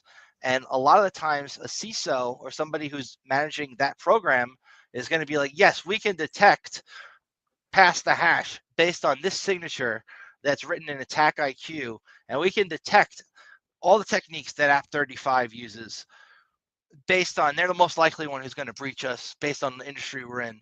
And we can detect all those techniques and we have signatures for them. But in the real world, when somebody's in your network, they're not necessarily going to follow that playbook, and they're going to chain things together in ways you have not thought of. And your tools that are supposed to be detecting this shit are literally just written to detect. It's like the difference in virus scanning between heuristic analysis and static. Static's not going to catch shit anymore because all the MD5 signatures and SHA-512 have been uploaded to Virus Total. They're not using those when they're doing a test. They're generating a new payload. And by the time you detect it, it's already game over. Yeah. I mean, I saw this great talk at Wild West Hacking Fest where the guy talked about how these tools like CrowdStrike determine if something is actually something that's safe to run. And he built a tool that arguably it takes what would be a 1 meg file and turns it into 15 megs, but then CrowdStrike sees it as safe because he introduces a lot of entropy. Reduces entropy is the better way of saying it. So they look for specific things. Like if you're using this kind of compression, if you're using the Shikata Ganai, if you're encoded with say MSF Venom, it looks for these telltale signatures that this is a bad binary that are very common across all the tools you and I would use on a pen test to generate a malicious payload that we're going to get somebody to click on or that we're going to embed somewhere. And they can catch that shit really easy because it all looks the same. But when you start taking that same exact code and adding useless functions filled with random words of text in them and then compiling that, and it looks very different to these scanners and it's whitelisted. It's like, this looks safe code to me. I could be wrong, but I swear it was unicorn.py that would go through and change all the function names to random freaking characters to where it wouldn't pick up on any signatures.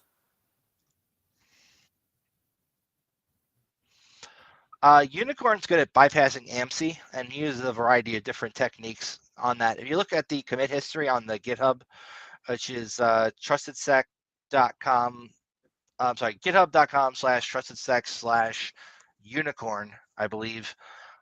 Dave used to maintain it mostly himself, and now other people do the majority of the updates to it. But over the years, he's come up with some very clever ways to get the built-in anti-malware service module built into Windows to not recognize malicious code as malicious.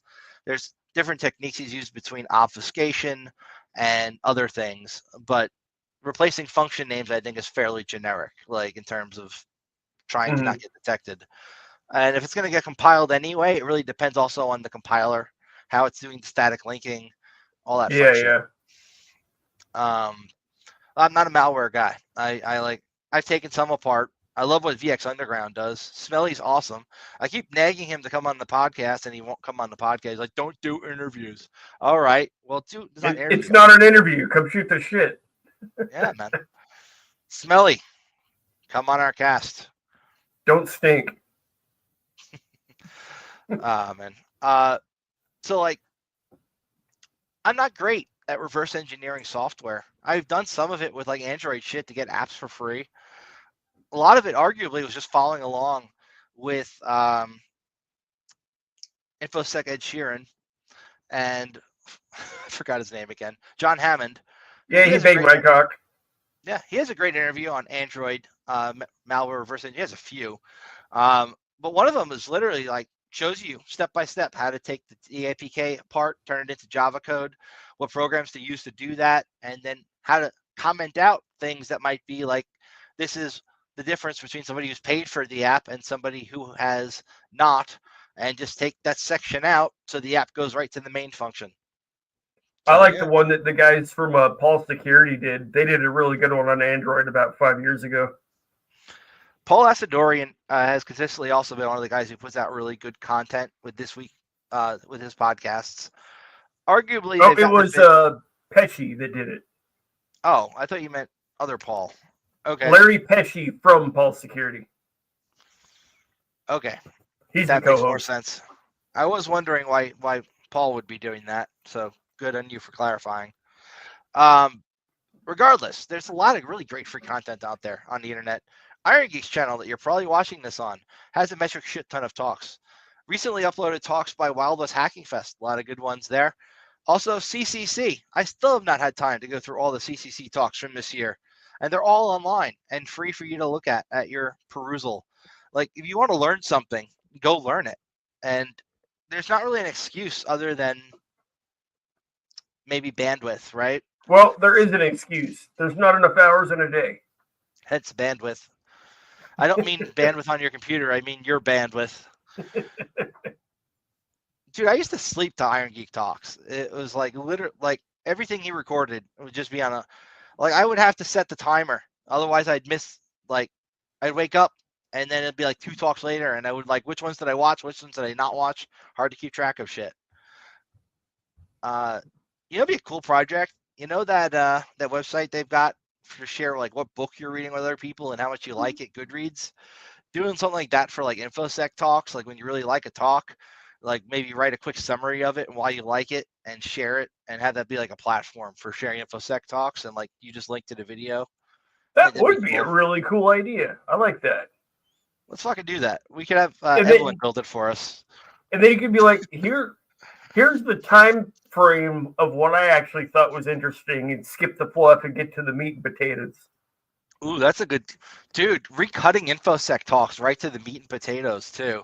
Like adding the timestamps, kind of like the pervs used to do with the YouTube videos. There was a whole investigation on that where like the chomos would be like literally sharing hyperlinks to the sections of like an upskirt for like a video of that kind of stuff. And like, but like the same kind of concept, but used for good, where if you're interested in a topic, like building a branch of like different timestamps in YouTube videos that show like that thing and then like making that like a platform that people could like, I'm interested in this topic. And then you kind of go on like a Wikipedia adventure, but through like timestamps of YouTube videos and like other things. I think it'd be cool. Should we make this part of OnlyPones? You know, we got to use that domain for something other than my phishing engagements because at this point, if you hit that in Chrome, it's going to warn you anyway. So it's going to be a trouble to get that whitelisted anyway. But we can call it talktalks.onlypone.com. There you go. We can use that domain for it probably. Man. Core topic, culture at companies, man. Arguably, if you're not a good culture fit at a company, you're not going to last there. Ev went for her last interview, I think, tomorrow for that company. I really hope she gets it because she's freaking awesome. I will miss the shit out of her if she can't work as much on my projects, but arguably she should be making a lot more than I'm able to pay her anyway. Mm-hmm. And like, but last one is going to be the culture fit interview. It always is. If you have multiple interviews for a job outside of the usual 2, one with a recruiter, one with the actual guy who's hiring, one of them is usually going to be the culture fit. And they're going to have a bunch of people you'll work with who'll come on like a Zoom call if it's done over remote, or if you're in person, you're going to go to the office and meet these people.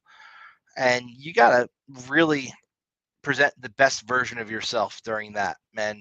Yep. I'm not saying be fake, but like be on your best behavior. I like to say kind of like what CrowdStrong says. Every day is shut the fuck up Friday. These people aren't your friends, they're your coworkers. Right. Like, arguably, it'd be nice if your coworkers could be your friends, but if you're in a management position, that's really hard as a dynamic. I mean, like, when there's money involved and you say anything off-colored or offend somebody, you just got to be really careful. Agreed. You also have to use corporate language. You have to be very generic and bland. You can't show emotion in an email even when you're pissed off. You can do the corporate version of fuck you. Like, as per our previous communication, I have asked you to do X, Y, and Z. It is X, Y, and Z date, which is past the project deadline, and I would like an update as to when these items would be accomplished. Like, that kind of shit is kind of corporatese for asshole. It's like my last job, we had a side chat where I could just shoot the shit, cuss, show dirty memes, just fuck off, right? And now that I'm in this corporate government job, it's like, is anybody having fun? Can I even type LOL in anything? There's a different expectation of communications through corporate channels than there are through unofficial channels. And like CrowdStrong said, they're not your friends, they're your coworkers. Arguably, there's some people at my job I would like to be friends with. I've even tried to a degree. It's very hard with people on my own team. There's somebody who's on a different team who I'm very good friends with. But the people on my team, we don't socialize outside of work. There have been efforts from corporate to do like mandatory fun. Arguably, forcing people to do mandatory fun is the least effective way to get a team to be built to trust themselves. Like, oh, we're going to go do a corporate golf event together. It's like, I don't golf. It's like, we're going to force everybody into a room until you like each other. It is not the way to make a team work. I did like going to Topgolf for a corporate event because we didn't play golf. We got drunk at the bar and just had fun chatting. We did a corporate thing at Topgolf, and I had lost my wallet that day and was really freaked out. Again? This was the time I lost my wallet, you know? I was freaking out because, like, how am I going to fly home? Like, I didn't know the TSA, like, how they let you fly without ID if you can verify with a credit card. Like, I didn't know that. I was freaking out trying to find my ID, file a police report. And they're all doing the golf stuff. And, like, when it's my turn, I get up and go. And then, like, the feedback I got was, like, you were too distracted on your phone during the golf event when we're trying to bond as a team. It's like, dude, I was worried about my freaking wallet and my ability to get back home in one piece. It is probably more important than bonding at this point, you know? You got reprimanded for that, man? Unofficially reprimanded, as far as reasons why my boss does not like me in a call when we were discussing that. The last team meeting I was at a bar in, I forget what state we were in, but we were at some bar, and one of the interns comes up to me and he's like, Steve, I want to suck your dick. And he sits there on the couch going, and we got him on video and made a meme out of it. So we had to pull him aside and be like, dude, chill. No more drinking for you. Yeah, you got to be able to hold your beer. He's a manager now. That doesn't surprise me. Peter Principle at work, promote to the level of your incompetence, man.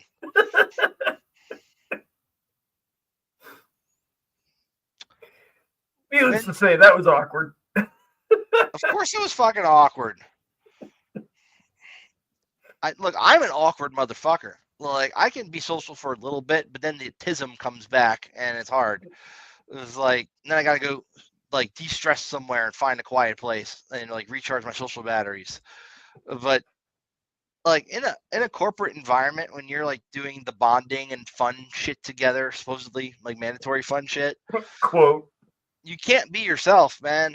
Unless you're at a company. You absolutely cannot. Unless you're at a company that's got that kind of culture, which is usually going to be a startup or arguably maybe a smaller pen test firm that is not seeing like thousands of clients, like maybe a small team of guys who do this shit together for fun, you could be yourself, but don't be yourself. You know, even I have noticed, though, if you've got tenure, there's a lot of leeway there. We're not fucking professors at a college. There's no tenure in our industry unless you're Like, the let's owner of say a you've been in company. the company for 4 or 5 years. That was my case where I just didn't care. And the bosses, they live next to me. We have cigars and shit all the time. I wasn't too worried about it. Yeah. I mean, look, there's ways to fuck up even in our industry. Like, you can be really well regarded, doing everything right at the top of your game, and then an employee comes out and says, you did X, Y, and Z, and you're fucked. You know, like, your reputation's gone. Well, at the end of the day, just don't be fucking retarded. That's the good rule of thumb. Don't be a fucking asshole at work.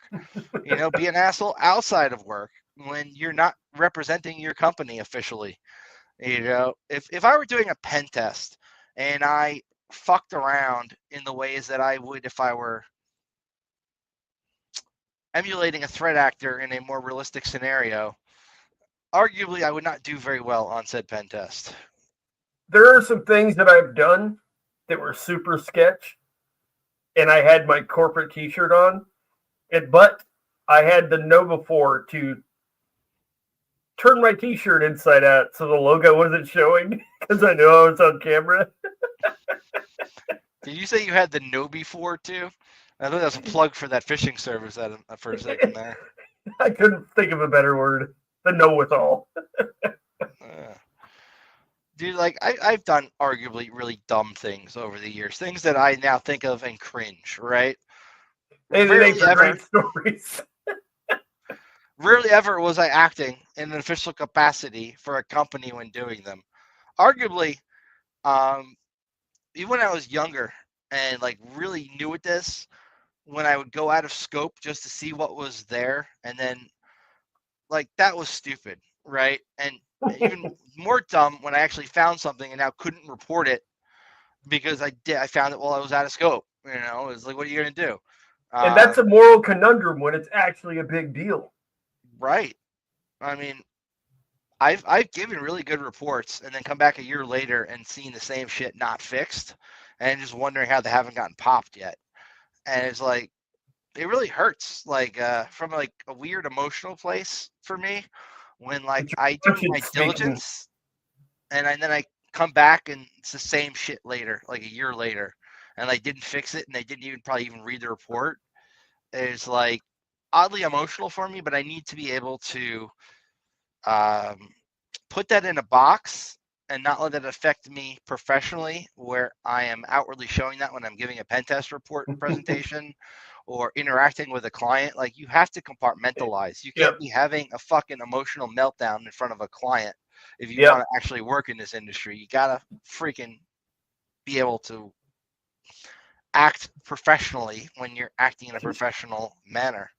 Jiminy Cricket's like, say it, but your paycheck's like, nah, you probably shouldn't say anything. It's another thing, like, it's kind of taboo to discuss your paycheck with your coworkers, how much you make. It can cause division and cause arguments. Arguably, I've asked other people, hey, what do you make? I've arguably also been both upset and happy at the answer, depending on the job. Like, finding out my team lead made less than me at one point was not necessarily something that helped my situation at work, you know? I've never seen it cause issues, but it did help all of us negotiate our raises at the end of the year. Right. But it's considered like taboo, but it's not illegal. And some companies try to make it seem like it is. If you discuss that stuff with other employees, like, you get in trouble. Arguably, you should, because it's nothing that's illegal. It's not like trade secret shit, you know? It's like one company, they're like, hey, we're going to make you a senior. You're going to go from 92 to 97. And I'm like, what are you talking about? I should be at least 125. So I talked to the manager, and they were like, okay, we'll give you 127, but no bonus. So I'm like, fine, let's do it. That's fine. Because I don't want to be on that 100 grand, like right there, the 95 to 105 tax bracket, because it's not worth the raise at that point. So you got to put me over or keep me under. It's another thing, budgets, man. When you're dealing in the corporate world, budgets are very different than startup world and very different from when you're running your own company. There's a set amount of money in the budget, and they can get budget approval for certain line items outside of that, especially in like a big company. But if your team needs to buy a tool that they don't have that could be somebody's salary for the year, and they're going to find a way to pay for it. And that could very well be your job if you, you're the guy who's paid the most on the team. And that's also something to consider. That also is a big thing. I've noticed over the last couple of years that the first people to go are the highest paid. Sometimes the first people to go are the most recent hired too. It really depends on the company culture. Mm-hmm. First in, first out kind of shit. Well, the new guys, they think they can train up to indoctrinate to their culture. Usually it's a budget cut, so they go after the guys that are paid the most, that might not, I guess you would say, meet expectations, I guess. I've seen that 3 times this year. Like, outside my purview, I just know a lot of people, and I've seen that happen. Dude, once I was working for this pen test company for, they had been an MSSP, and they were branching out into pen testing. And they hired me. The guy who had been at the company before me in my role had fallen like months behind on tests. Literally, like, supposed to be doing PCI segmentation scans, supposed to be doing X, Y, and Z. And they also had like all these tunnels to the places that were supposed to be doing testing, and none of the tunnels were even configured or up. So like, if you need to do it, you then need to also, on top of all the work you got to do, configure a freaking tunnel on both ends and also coordinate with the customer to get the tunnel up. So it was like a cluster F of backlogged work. And I worked there for 3 months. We parted ways. I found out after they were bad-mouthing me to the customers, saying the reason their thing hadn't been done, that was on the back burner arguably for months before I even took over the role, was my fault, that I didn't do it, and bad-mouthing me all over town. Like, I heard that from another person they let go, who was the HR lady. They fired their HR lady the same day that they told me I needed to resign, and I essentially had the option of resigning or being let go. So I chose resign to keep my dignity there, and then regretted it later when I couldn't get health insurance from stuff. But it's kind of funny being on the other side of that coin, because I've got a handful of people that all I have to say is 5 words and they be banned from anywhere in the industry. But I'm just going to keep my mouth shut and let sleeping dogs lie.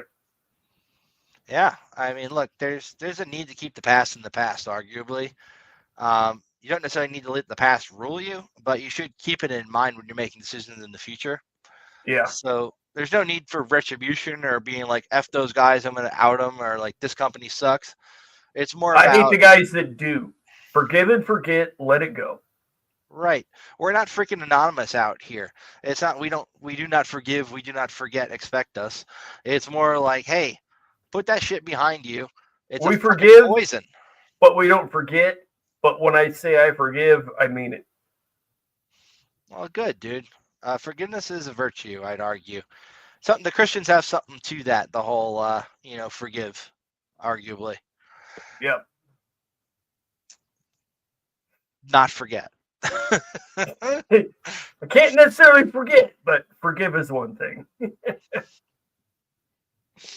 Dude, I had somebody, I outsourced a white label pen test to some guy once that arguably it was not a well-paying gig, right? So it had been like already 3 times sorted through. This company hires that company, this company hires that company.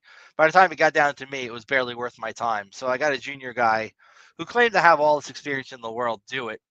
And I was so disappointed in this report.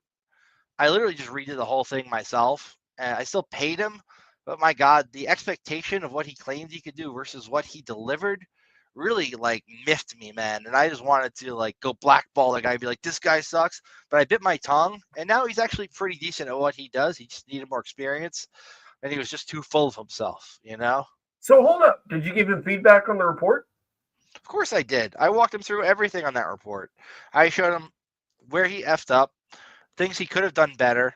I showed I gave him good feedback. I literally used the Word comment thing. I took the PDF, converted to a Word doc, and then went into the review tab and I added like little notes everywhere. And then I had a meeting with him and walked him through everything that he did different and how he could have done it better. He did get better over time. Like I used him one more time after a friend who had used him told me he had really gotten better. And I'm like, fine, I'll give him another shot.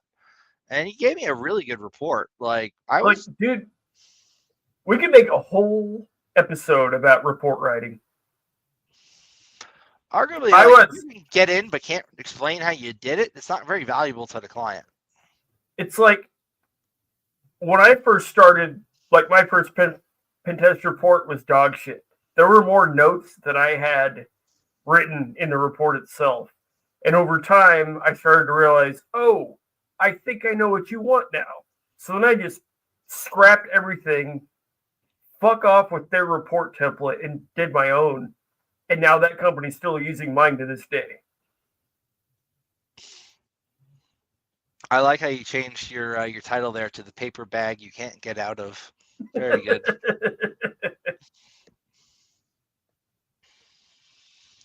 But arguably, for a number of years, I would have considered myself pretty lame by my standards now.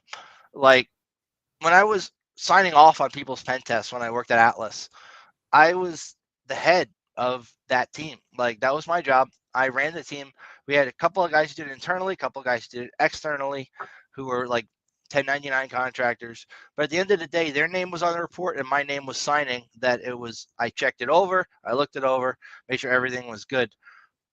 Some of the stuff that they did, I still can't do to this day. I need to get better at some things. I'm not like an expert on everything. But if I at least compare how I was then to how I am now, I see that I've had like an upward trajectory and learning more shit and getting better over time. Where some people are just kind of complacent. They don't have the mindset that's needed for this work. It's just a 9 to 5 for them. They're not passionate about it, where it's like they live and breathe it like you and I do. Mm-hmm. But I want to reiterate on the importance of the report. You can find absolutely nothing. But if your report is good, you're fine. And when I say good report, I'm talking your grammar has to be on point. You have to prove you did your work. Do not make a single mistake. Make it look as professional as freaking possible. Good screenshots to show what you did. Explaining the screenshots underneath them with a little bit of a caption. Having things and all the details. Well. All the details. Like, you don't want to put a block of code. You want a screenshot of the code with like a frame around it and a caption. Right. Make it look professional. A lot of these things are not things you're going to get out of the templated reports that a lot of people are using. It needs to be developed over time and improved upon with feedback from clients. It's like, you don't just come out writing great reports like day one. And then you got those people that'll take a screenshot of scanner output. And I'm like, bro, what? It's arguably different if it's burp output, though, because sometimes that is kind of the only thing you can put to show what you did. Like, I mean, take a screenshot of the request, sure, but not, hey, this is the finding that burp found with the severity rating graph thing on there. Don't do that. Oh, agreed. There's nuance, man, and like reports get better over time as you do them more. So one thing I found out recently, PlexTrack, that platform that you and I have both evaluated at one point or another, is now encouraging concurrent documentation. So as you are pen testing that day, rather than taking screenshots and coming back to them later and then explaining what you did in the report, you're encouraged to actually put them in right away, put your scanner tool output right away. And it literally, like, you're working on the report as you're working on the pen test, which I think is a good paradigm shift in terms of getting shit done more efficiently. Because if you're doing both at the same time, there's no report to write after. It's done when you're doing it. So, PlexTrack, I have 3 years plus experience using that. And the best thing I see about it is when you make a finding, you can save it in a library. So let's say LLM&R or whatever. You template it out. And then you can just copy paste it into the report and you just fix out or fill out the IP ranges and whatever that was affected. So it saves a lot of time that way, but it does not automate shit. Arguably, yes, it does not automate shit. We're not talking about automating. We're talking about concurrent documentation. It's just nice because I used to have like all my findings that I would have over the years. I keep it in a Word doc. Like, hey, I can probably copy paste this and just change the IPs. Seen this before, copy paste, got my table, my nice little vulnerability section, finding section, whatever. Just change the IPs, call it a day. Plextrack does that for you. Yeah, arguably, like there are cheaper tools, way cheaper tools that do a lot of the same. They just don't have the built-in collaboration features that Plextrack has. I've never even used the collaboration features in Plextrack. I haven't either, but when I was talking with their freaking guy at Wild West Hacking Fest for a couple of minutes, he was explaining to me how like they're trying to encourage this paradigm shift of concurrent documentation to all reporting, so that when you finish your actual test, you then don't have to then go back and write a report because you're writing the report while you're doing the test. So I think that's kind of a cool idea. It injects, well, yeah, what's the word? You can inject vulnerability scan and findings and stuff, but at the end of the day, if you do it by default, it's a vuln scan at that point. So you have to manually go through there, see which ones you want, and blah, blah, blah. And if it's just a vuln scan, 95% of that stuff you're not even going to want to put in the report. Arguably, yes. Now, there's a difference, I'd argue also. Like you were saying, you can have a test where you don't actually get in and you're not successful, but still have a good report. At that point, that good report is going to be very similar to a VA, because you are showing that you tried all these things and then none of them were a valid attack path in for you to get in. So that you at least show your due diligence at that point. That's actually one of the things I'm struggling with my current company. I got a meeting with them tomorrow about it, because you saw my scenario section that I put on that last report me and you did, right? They are trying to argue that all they want is findings. They don't want to know how you got to where you did, what you did, anything. They just want to know if you found anything. And I'm sitting here like, what is the difference between this and the DAST scan you're getting? There is no difference. So the way that government organizations tend to do patch management and prioritizing vulnerability scans is different than a lot of other companies and organizations. When I worked for local government back in New York, they didn't even have really like a SOC, arguably, and they weren't even doing packet captures across the network back then. What they did do, though, is they would do software inventories. They get a list through CCM at the time, or SMS, I think it was called back then, of all the software on all the computers, which was in a giant database. And then they'd cross-reference that against the newest version of the software. And if the software had been updated because of like a vulnerability, or if it was just like a feature improvement, and then prioritize pushing those. And they would use really kind of ghetto tools to push software updates, like PDQ deploy on like a technician computer, which is great if you're in like maybe a small business, if you have like 10 or 15 computers, but not when you're in a government with thousands. So from my experience working in government, they don't want to know the why. They want to know, this is who I need to assign this to go fix this thing. And this is the bare minimum I need to pass along to that guy to get him to fix it. They don't want to know that you can chain these exploits together and do this thing. They just want to know, fix what's the thing I got to fix. Because at the end of the day, they're more prioritized on GRC than they are patch management or vulnerability assessment. It's more like checking the boxes that they're doing what they're supposed to be doing. So a pen test report for like a government, they're going to get one a year anyway from like an external pen test firm. A lot of the times they will then take those findings and do exactly what you're now being told to do at the end of the day, where they just take the actual vulnerabilities and maybe even like 80 group changes that need to be made, or like group policy changes that need to be implemented, break them into individual tickets, assign them to the person who does it, and just fix it that way. It's a lot less involved than like your typical pen test review. Yeah, that's kind of where the SAS and DAS comes in, because there's so many ways to look at it. The way I'm seeing it right now is it's trying to justify the CI/CD pipeline and justify keeping people busy, I guess. The last meeting I was on, they were saying it might not be exploitable, but we want to fix it anyways, just in case.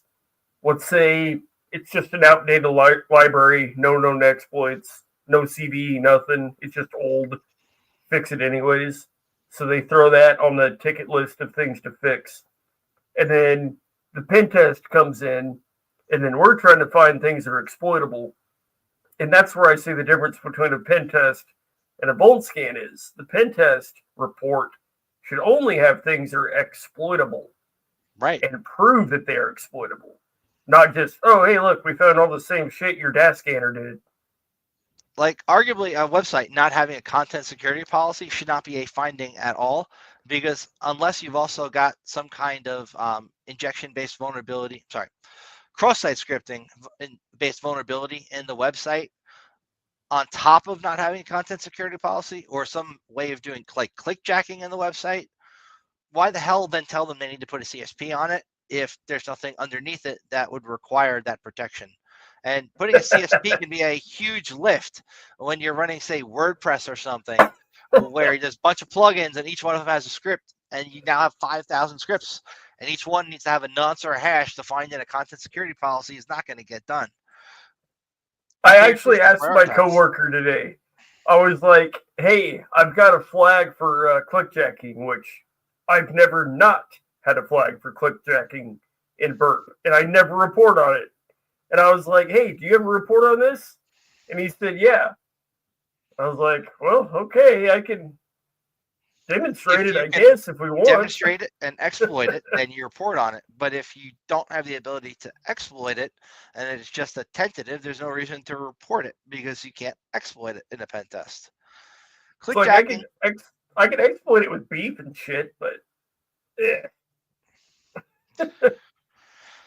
Beef browser exploitation framework is great, right? I remember many years ago now, Charles Schreier, who was a regular on the Iron Geek cast back then, BSD Bandit, came on and demonstrated beef to me for the first time, and it blew my mind because he did the whole trick with Firefox where he had essentially the beef tab where he had gone to a vulnerable website that he himself set up and then injected beef into.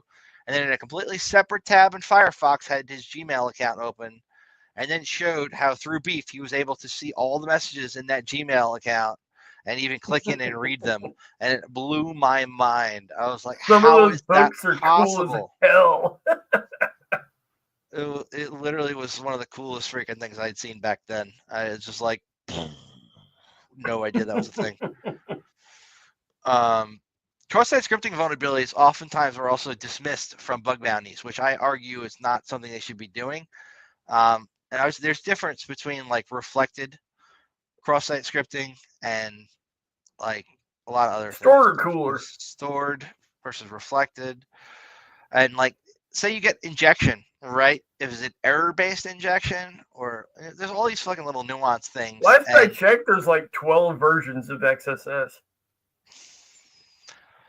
I think stored and reflected are kind of the two big priorities. Yeah, those are the main ones. We could also talk about like DOM-based cross-site scripting and all that fun shit that is very difficult to exploit unless you really know what the hell you're doing. I've seen some cool like attack chains where they combine cross-site scripting in with other stuff and eventually get like LFI to include a file from an external web server into the code of a page. And then when somebody else, like cache poisoning attacks are pretty cool too. I've arguably never been able to get a cache poisoning attack working on a pen test, but I have in the lab environment. And that is I've never seen one in the wild yet. It's cool. Now, CDNs have had cache poisoning attacks hit them that they've been affected by, and then essentially you're serving vulnerable things like jQuery to thousands of people introducing vulnerabilities into websites. OWASP does a good job of explaining what the issues are, how to fix them.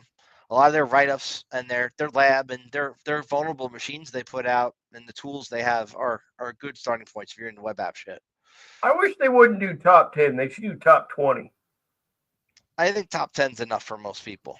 Because it keeps changing.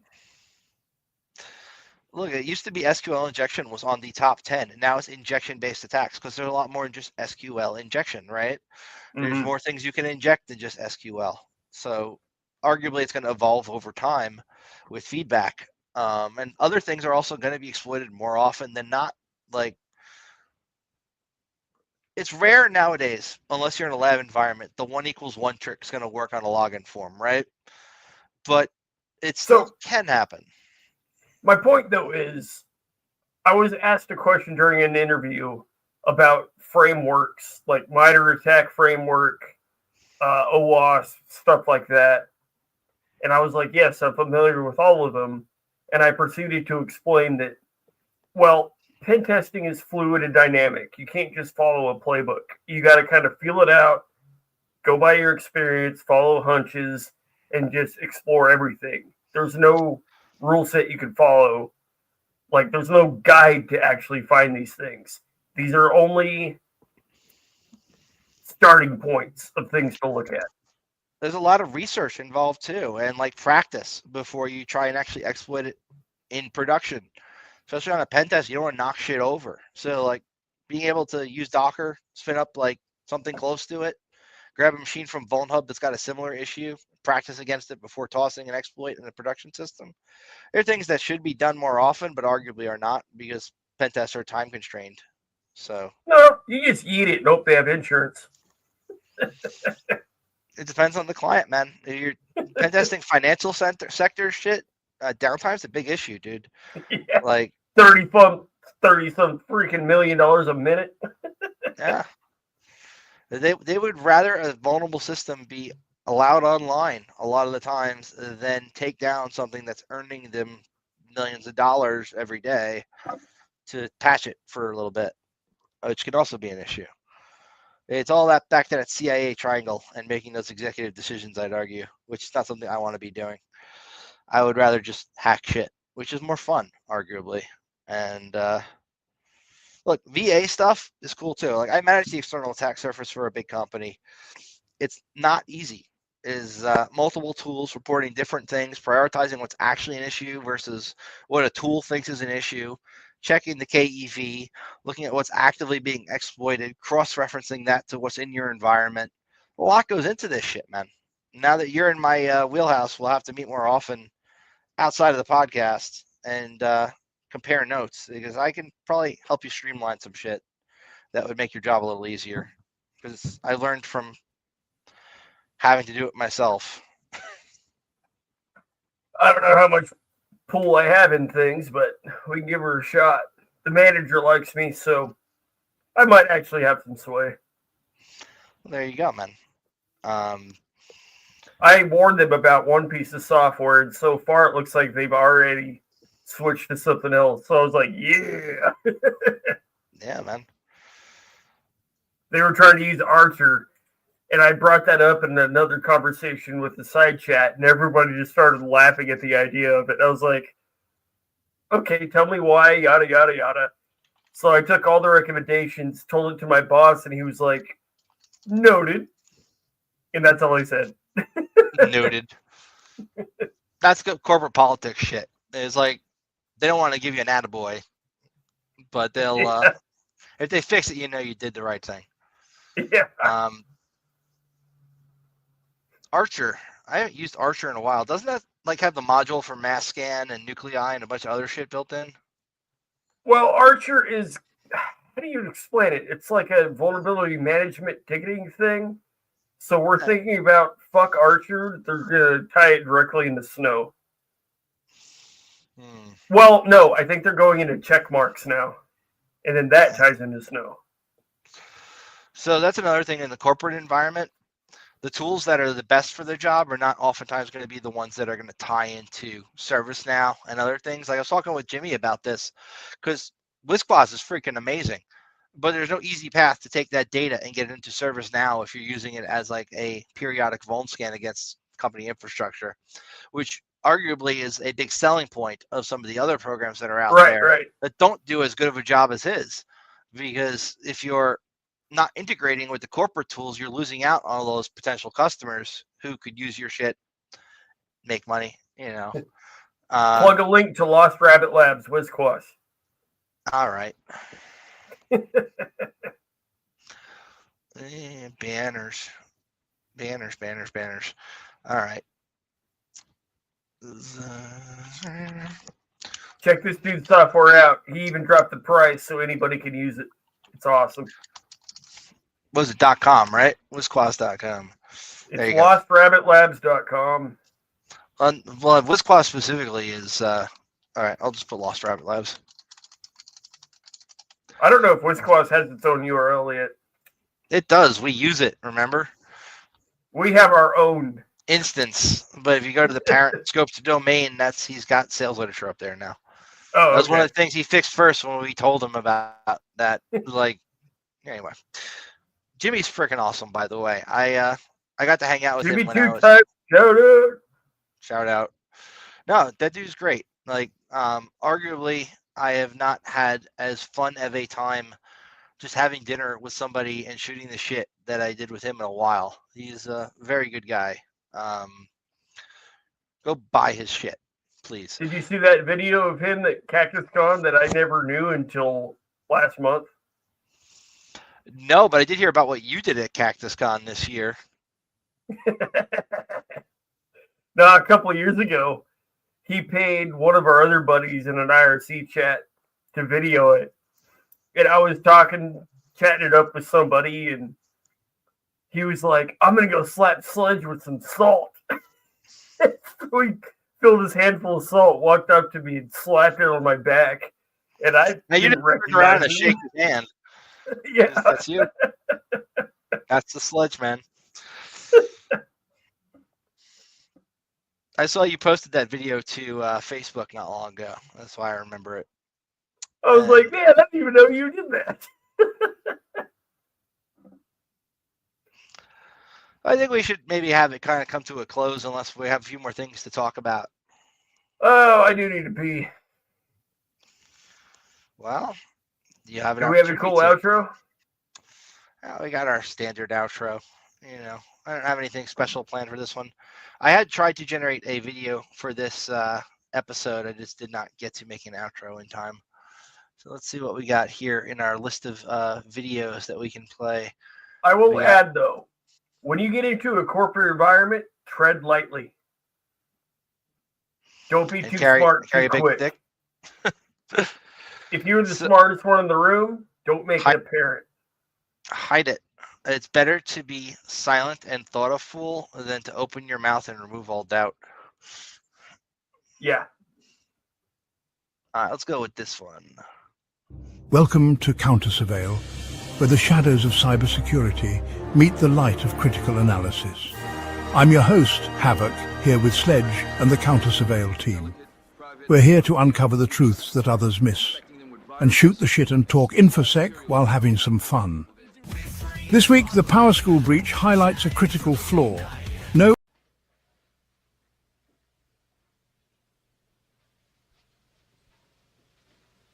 You're still here?